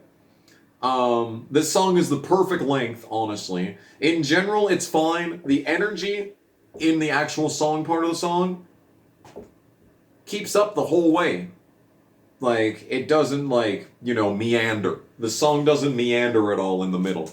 The opening and the closing are stupid. But the middle part is really good. I'm guessing she doesn't have that Eagles shirt anymore. If I had to assume, she doesn't have it anymore. Next song is "'Tis the Damn Season," which is a very good title. Probably the second best title behind "This Is Why We Can't Have Nice Things." Taylor has some good titles, I'll admit it. There's a vocal harmony in this song. And it's good? What? If I ever make it. Yeah, she's got a deep vocal and a light vocal overlaid on top of each other, and the harmony is actually really good. It works. It fits the mood. It sounds good. It doesn't sound stupid. I enjoy the composition on this, but I actually really like the guitar part to this. As droning and monotonous as it is, it works with the atmosphere of the song very well. It's just a shame that it's basically just Cardigan Part 2. But the composition is good. I really enjoy the composition to this one. And the guitar is really nice. It's not overbearing. The lyrics, obviously, it's a Taylor Swift song. So they're pretty tired. It's just another Cardigan retread. It's a shame, dude. Cardigan was so fucking good that I hear it in all of these other songs. It's such a good fucking song. Style and Cardigan. Fuck, man. I can't believe that I enjoy 2 entire Taylor Swift songs. This is wild. Next song is Tolerate It. This one's interesting. It's samey. It sounds like all the earlier songs. It sounds like something off the last album. The composition does work. There is some depth of sound. It sounds fine. The problem is, I don't know who this song is about. I don't know who this song is about, because as we all know, she left the guy that she was with during this album, but also, like, lyrically, she has the line, "You're so much older and wiser than I am," you know, and like she comes off as a lot younger and the man a lot older. So I'm assuming it's about John Mayer again. Something must have happened between those two, because damn, dude, this is not the last song about John Mayer. We only got one more album to go, and believe me, it'll be brought up again. It's fine. The low vocals are great, because Taylor's low vocals, as she got older, were really good. But it's not really much to write home about beyond that. Next song is "No Body, No Crime." The fucking harmonica is back. I like the rhythm of this, but unfortunately, this is the most mindless chorus, mindlessly written song that we've had on either of these albums. The writing, not great. Taylor in lower octave is so much better. That's basically all I have to say about these 2 albums. I Committed Murder by Macy Gray is much better, much more interesting, and much more better written. And the composition is okay for being a fake country song. Yeah. That's fine, I guess. But Macy Gray is better. Next song is Happiness, which is an actually introspective song with some actual thoughtful lyrics. Holy shit, we got there. It only took 9 albums, but we finally got to a song that's actually has some introspection and is interestingly written. Truly, this is a revolutionary moment in time. It feels very stream of consciousness, so it reminds me a lot of All Too Well, which, as we all know, was the first good, halfway decently written song by Taylor Swift. Composition is pretty good. Build-up is decent. Depth of sound is there. There's dynamics. This is fine. This is fine. Nothing special.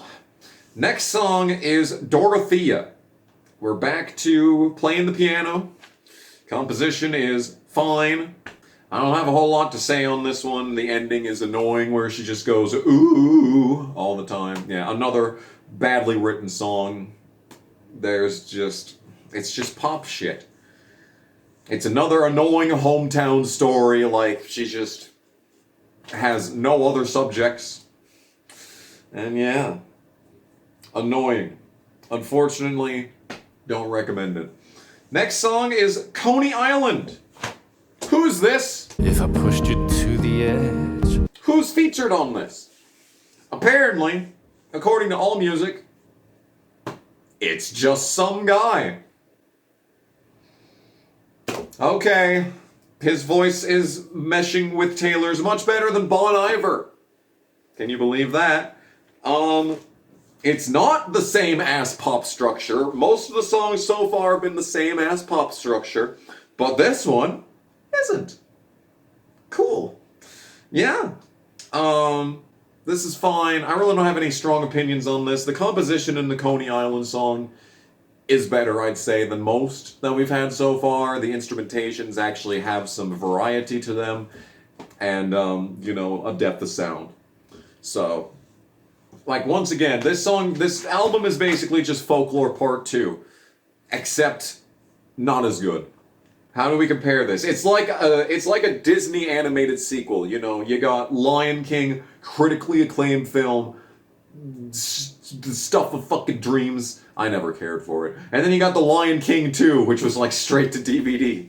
You got Beauty and the Beast. Harold is as probably like at one point the greatest animated film ever made, and with some of the most amazing techniques, and with great sound design and whatever. And then you got Beauty and the Beast, the straight to DVD sequels. Oh man, yeah, that's basically Evermore is the straight to DVD version of Folklore. That's a great analogy. Damn, I should do this. I should do this more often. Next song is Ivy. Now this is the same ass pop structure. This is very musically basic as fuck, but that's how it goes. If it sounds good, what's the problem, man? Taylor's music is incredibly one note. When you listen to one song, you've pretty much listened to them all. The writing is vapid. There's very little going on in this song. I'm disappointed. We are regressing. It is a shame.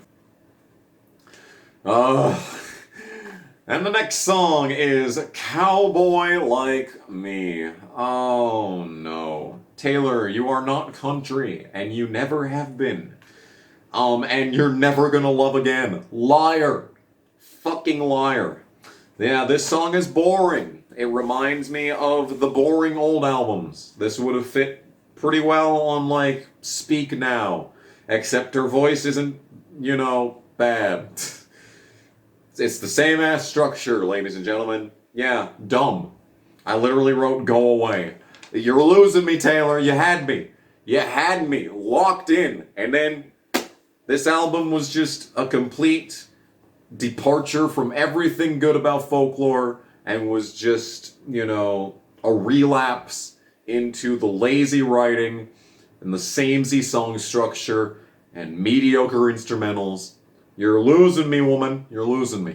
Next song is Long Story Short. The long story short of this video, as we have crest the 3-hour threshold, is don't make stupid Twitter bets. That's the long story short of this one. The beat. What is this beat? This is very interesting. It's finally something different. It's the same ass song structure, but at least it sounds different. And of course, she left this guy too. So, yeah. Unfortunately, it is boring, and annoying, and not desperately good. The wheels on the bus have fallen off. Oh. The next song on this album is Marjorie. Oh no. So you remember how in Lover Taylor's grandma wasn't doing so hot?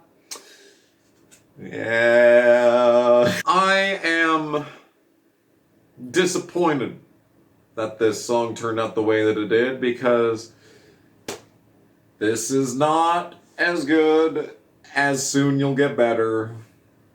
It's worse. This song is really hollow and just not written very well. There's no depth to the lyrics. I feel nothing. The writing is just not good. It's got the pop repetition in the chorus.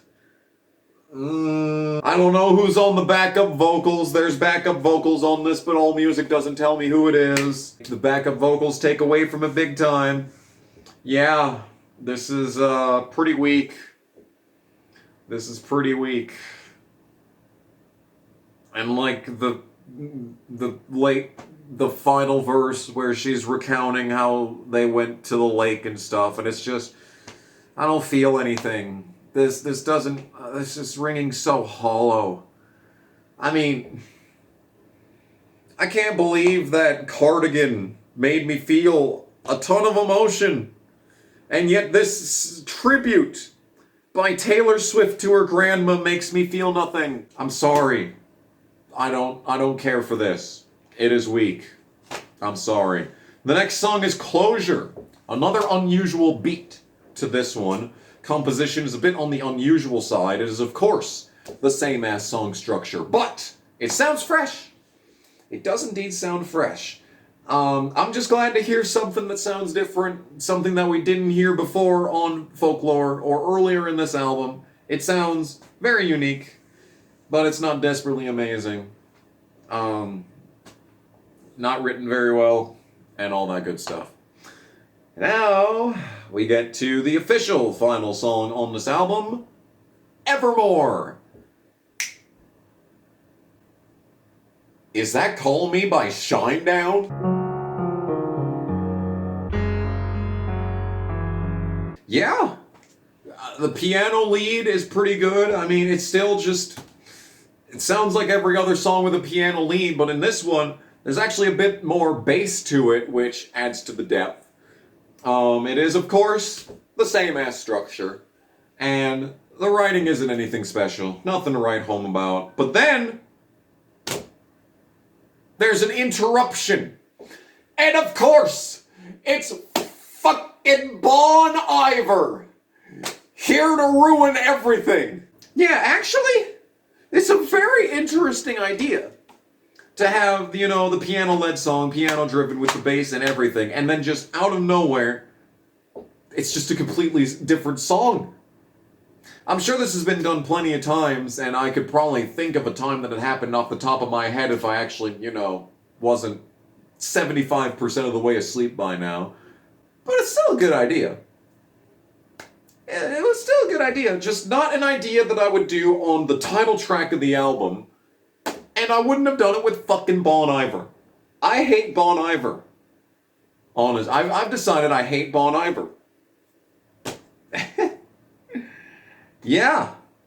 It's a good idea, though. It's completely misplaced in every possible way, but it's a good idea. There are 2 bonus tracks on this album that we will be discussing on this day. And the first one is called Right Where You Left Me. Oh, boy!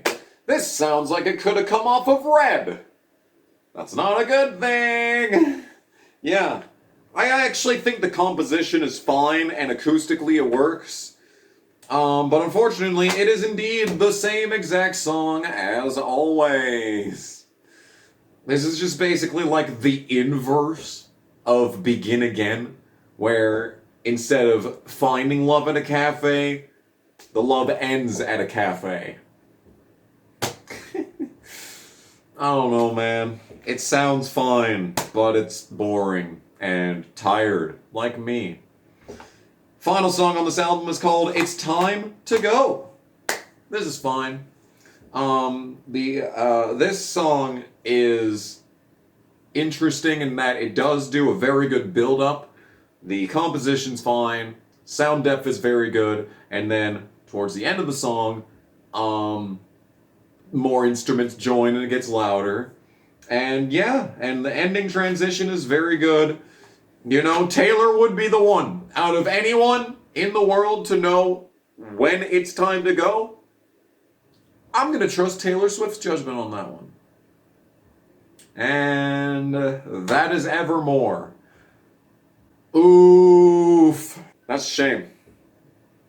That really is a shame. There's a couple of decent songs on this one. Like I said, half of Gold Rush is okay. Willow's a fine opener. 'Tis the Damn Season is pretty good. But Everything else is middling to annoying to just filler. It's a shame, even though this only came out 5 months after Taylor Swift's best album. She couldn't keep up the momentum, and it really does just feel like an album of B-sides. It really does. It's a shame. And with that, we only have one album to go. Let's get this over with.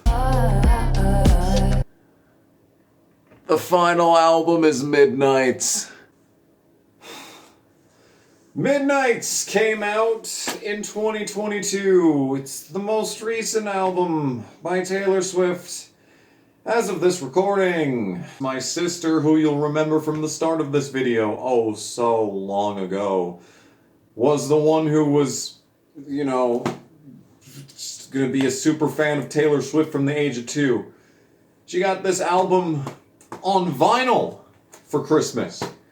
And when I saw it, there was just a primal instinct, a primal urge to just destroy it. But I contained myself this time. Midnights starts with Lavender Haze. So we have decided to completely ditch the folksy, pseudo indie music, and we're straight back into the synth pop. How unfortunate is that? Guess what? It's the classic structure of verse, chorus, quiet part, chorus. It's pretty mindless. I guess the last 2 albums didn't get big enough, so we're back to the same tired bullshit. It's just boring, and it feels just like filler. It just feels like filler. It doesn't even feel like an opening track. It just feels like it's here. It's just like we've just gone back in time to, you know, like a combination of Reputation and Lover. It's unfortunate, to say the least. Oh, and there's a ton. Every song on this album, I'm pretty sure, has some form of foul language. And did you know that the Nick broadcast of the Super Bowl basically had a fixed Taylor Swift cam, and she was on the screen at least every single drive? Yeah. Bad influence on children is Taylor Swift. Yeah. Hi, this is Morning After KG, here to edit in this clip.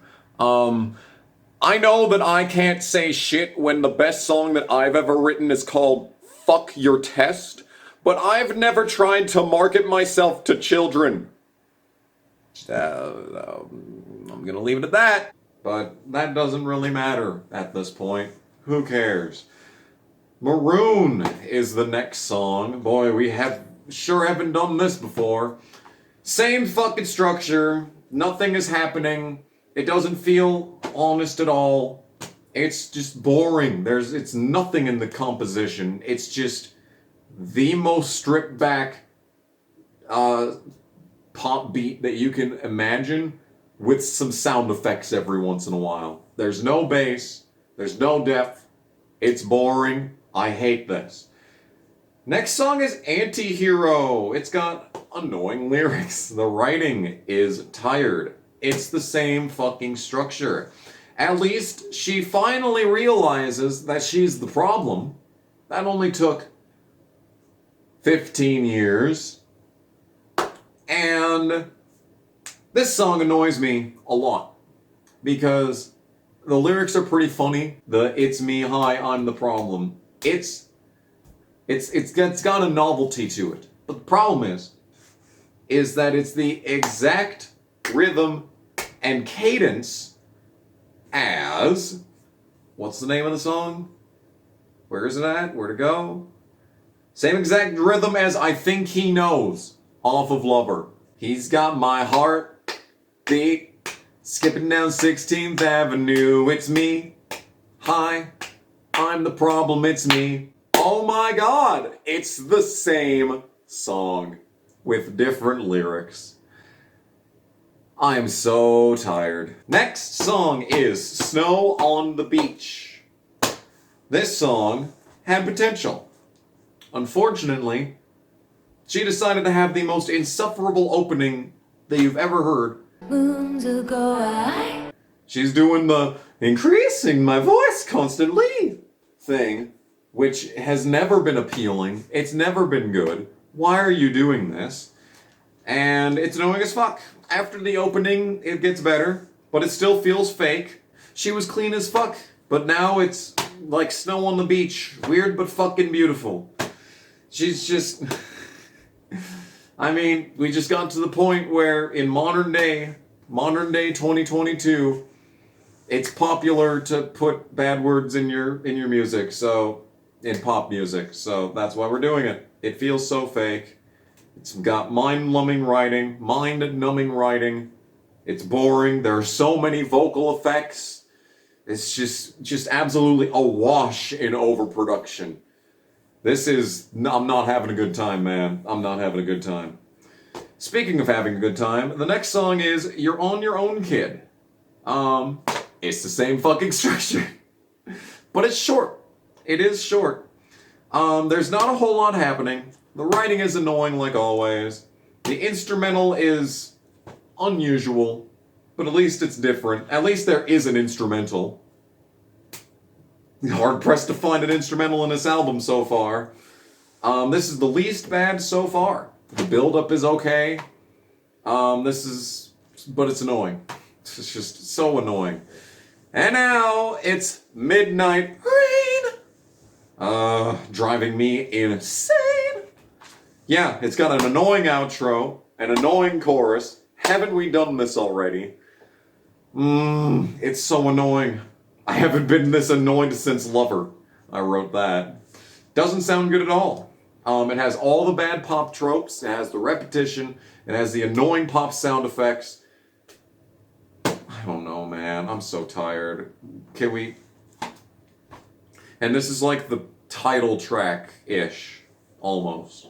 I'm so sick of this, dude. The next song is Question. This is not a System of a Down cover. In fact, it is the same shit as always. Can you believe it? It has dumb writing.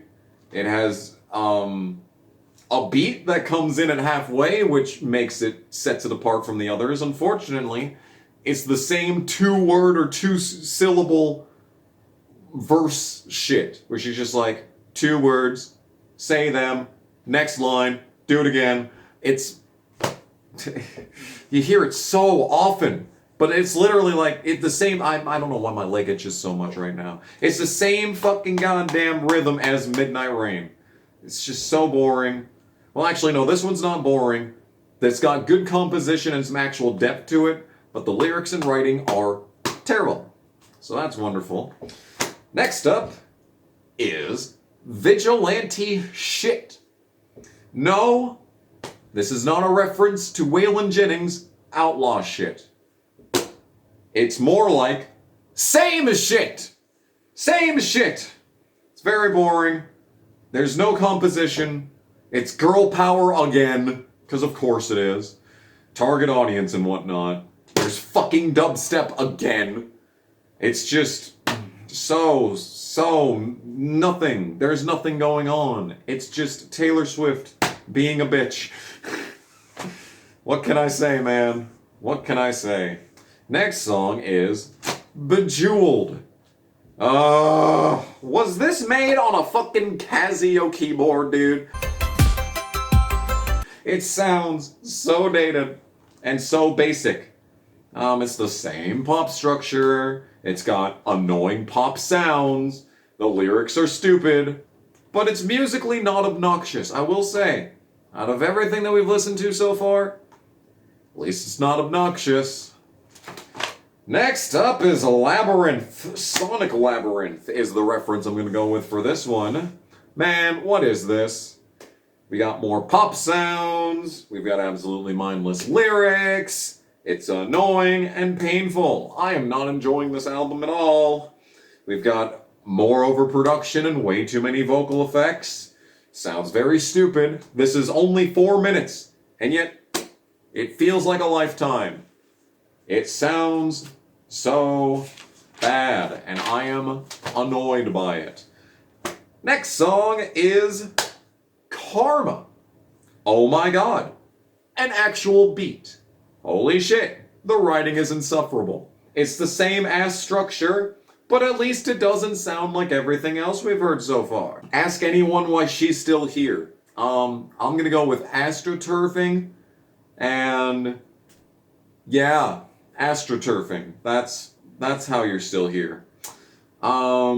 It's the least annoying sounding song on the album, but the lyrics make me want to burn alive, is what I wrote. And yeah, Karma is your boyfriend. Did you leave Karma like all the other ones? Infidelity. Alright, and the next song is Sweet Nothing. The composition is weird. I don't really like it very much, but there's actual depth to the sound. There's actual bass. It's the same ass structure, of course. But, it's pleasant. It's pleasant to listen to, especially after all the boring pseudo dance beats that we've heard so far. It's nice to hear an actual song. It's not great, but it's not awful. And so it is that we come to the final song on Midnight's Mastermind. I enjoy the composition. It's still the same ass structure, of course, but it sounds fine. It's not awful in the slightest. Finally, 2 actual songs to close this album out on. She admits that she made people fall in love with her, even though she didn't want them, and then she left when she got bored. It's a shame. Speaking of leaving, she left him too. Oh, and that's gonna do it. Except, no, it's not. That's not it. Because when Midnight's released, it was one of the shortest Taylor Swift albums of all time. And then, loyal viewer, she released a deluxe edition with 7 additional songs. So you know what? We've made it this far. I'm pushing through. Fuck it. The first bonus song is The Great War. Is this a MIDI song? That came out of right field. Unfortunately, it's the same structure as always, and it's basically the same song again. I'm sure we've heard this exact song already once before, but because it's a MIDI, at least it sounds different. It's boring, but fine.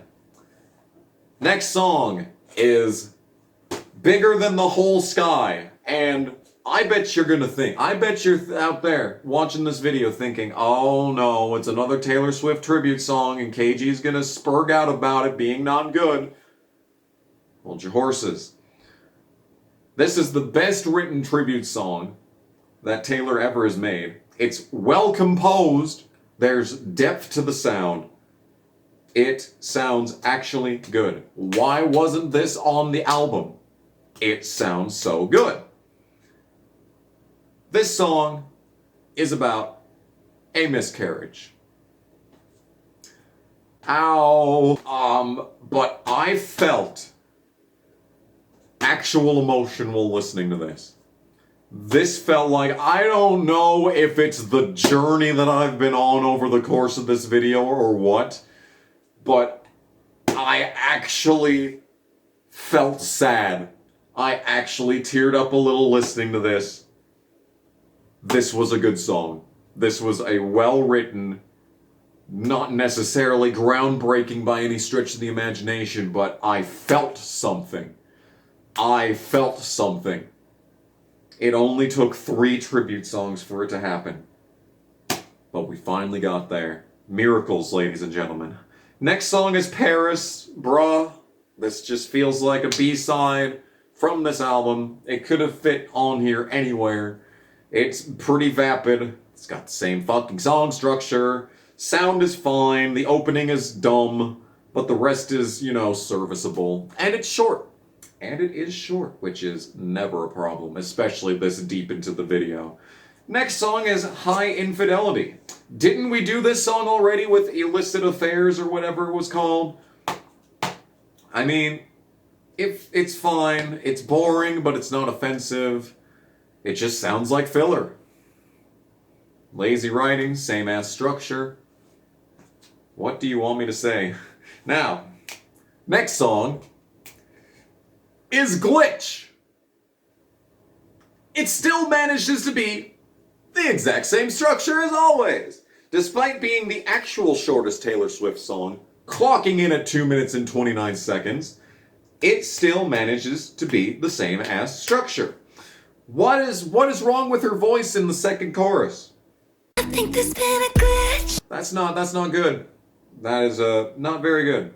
This was stupid, but at least it was short. And at least it sounded different. I don't know, man. Next song is Would've, Should've, Could've.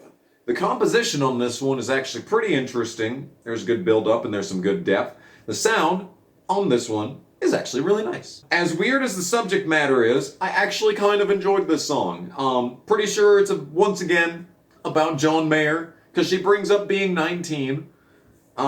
This would have been good if it had been included on the album. Unfortunately, it was not included on the actual album. So that's a shame. And now, for realsies this time, we get to the actual final song on Midnights. And it is Dear Reader. Is this a Michael Malice reference? My goodness gracious, man. Let me tell you this. It's not the exact same song structure. She switched it up. She switched it up. There's actual, and once again, good composition, good depth of sound. There's actual build-up. There's lots of stuff going on in this one. As it gets into the second half, everything feels like it's crashing down, but in a good way. It feels like, you know, when you're falling apart emotionally. That's what this song sounds like. A slow build to a complete collapse. You'd think that would be a bad thing, considering what I've said over the course of this video, but actually, it works in this song. I actually really like these last two. And Bigger Than the Whole Sky was good. Basically, the bonus tracks were better than the actual album. That's frustrating.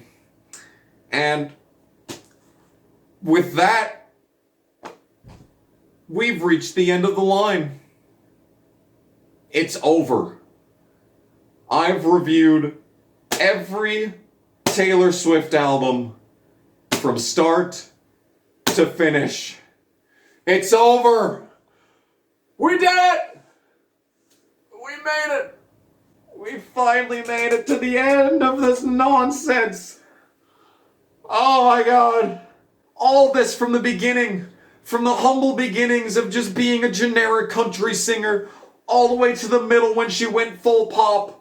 And it was just, she's been everywhere at the same time for the last 15 years.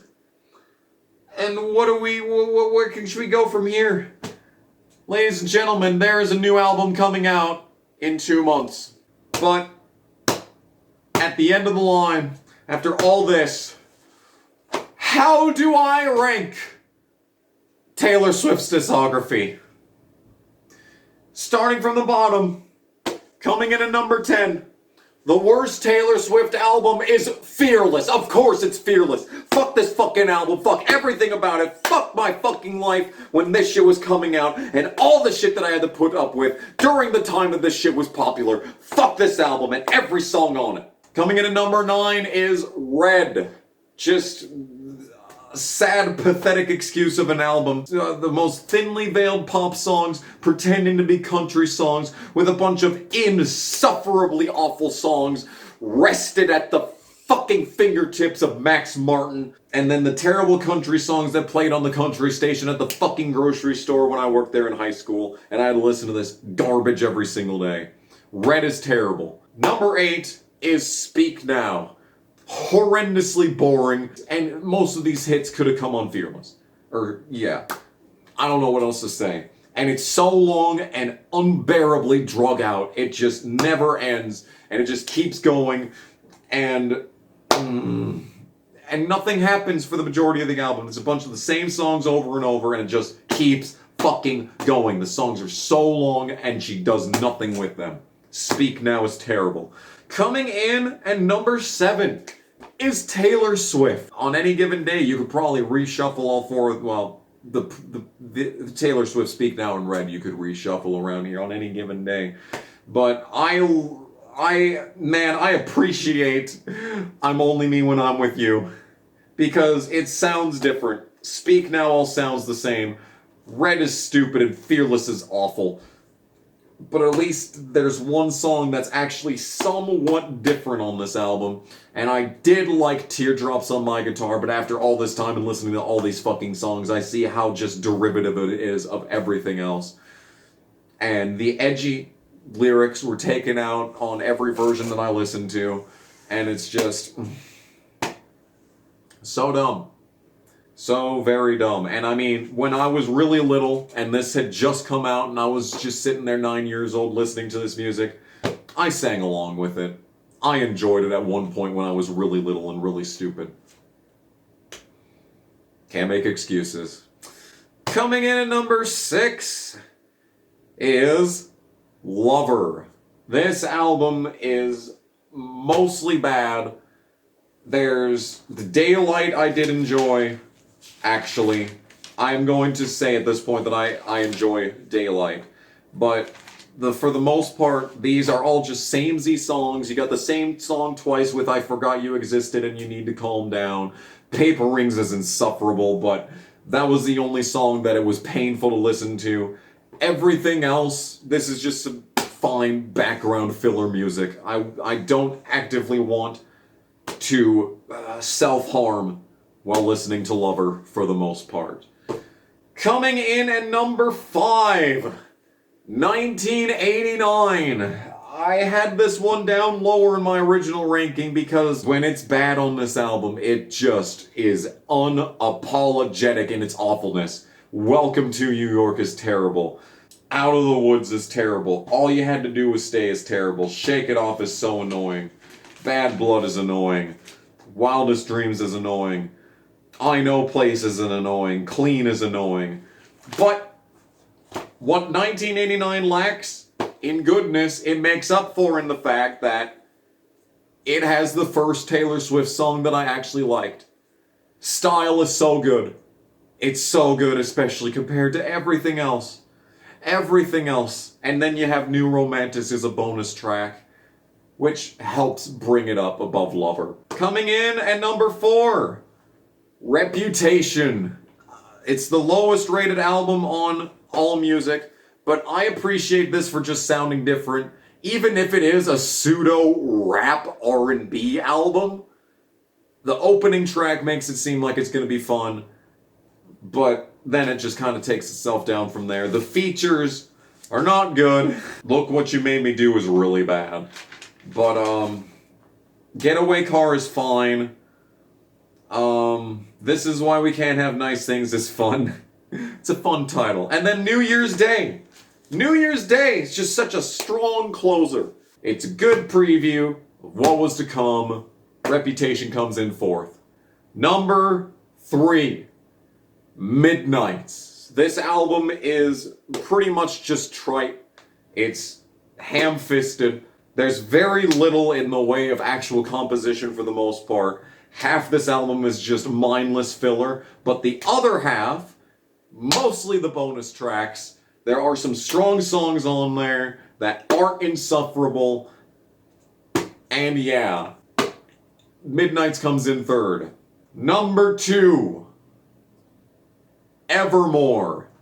Evermore is a strange case. There's some good songs on here, and then there's just a lot of retreads from the previous album.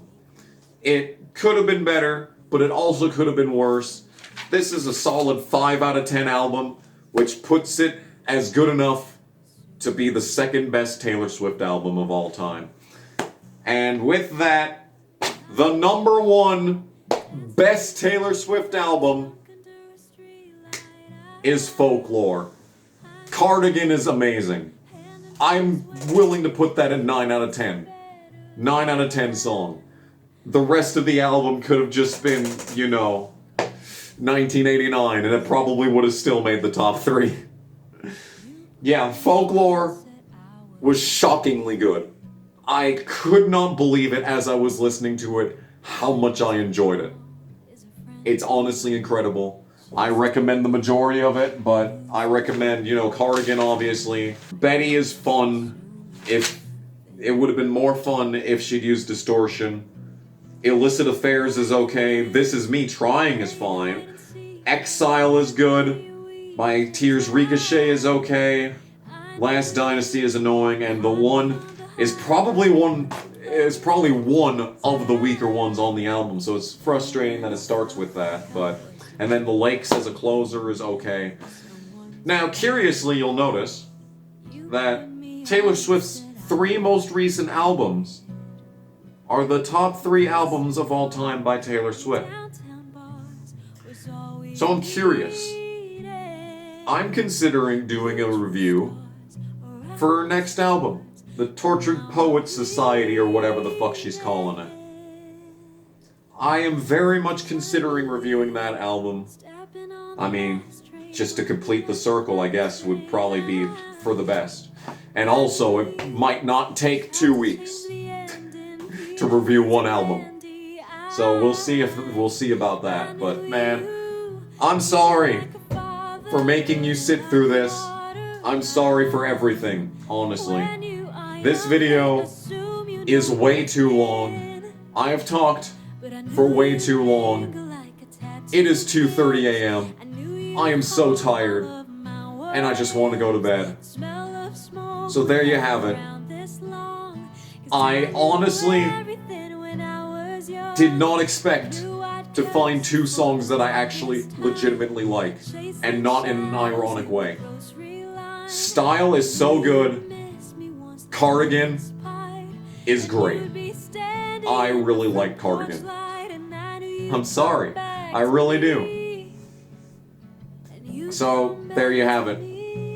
I honestly have no idea how to end this video. I did not think we'd make it this far. So, I guess, hit me with your best shot, Swifties. Hit me with your best shot in the comments section. And we'll see you in whatever comes next. You put me on and said I was your favorite.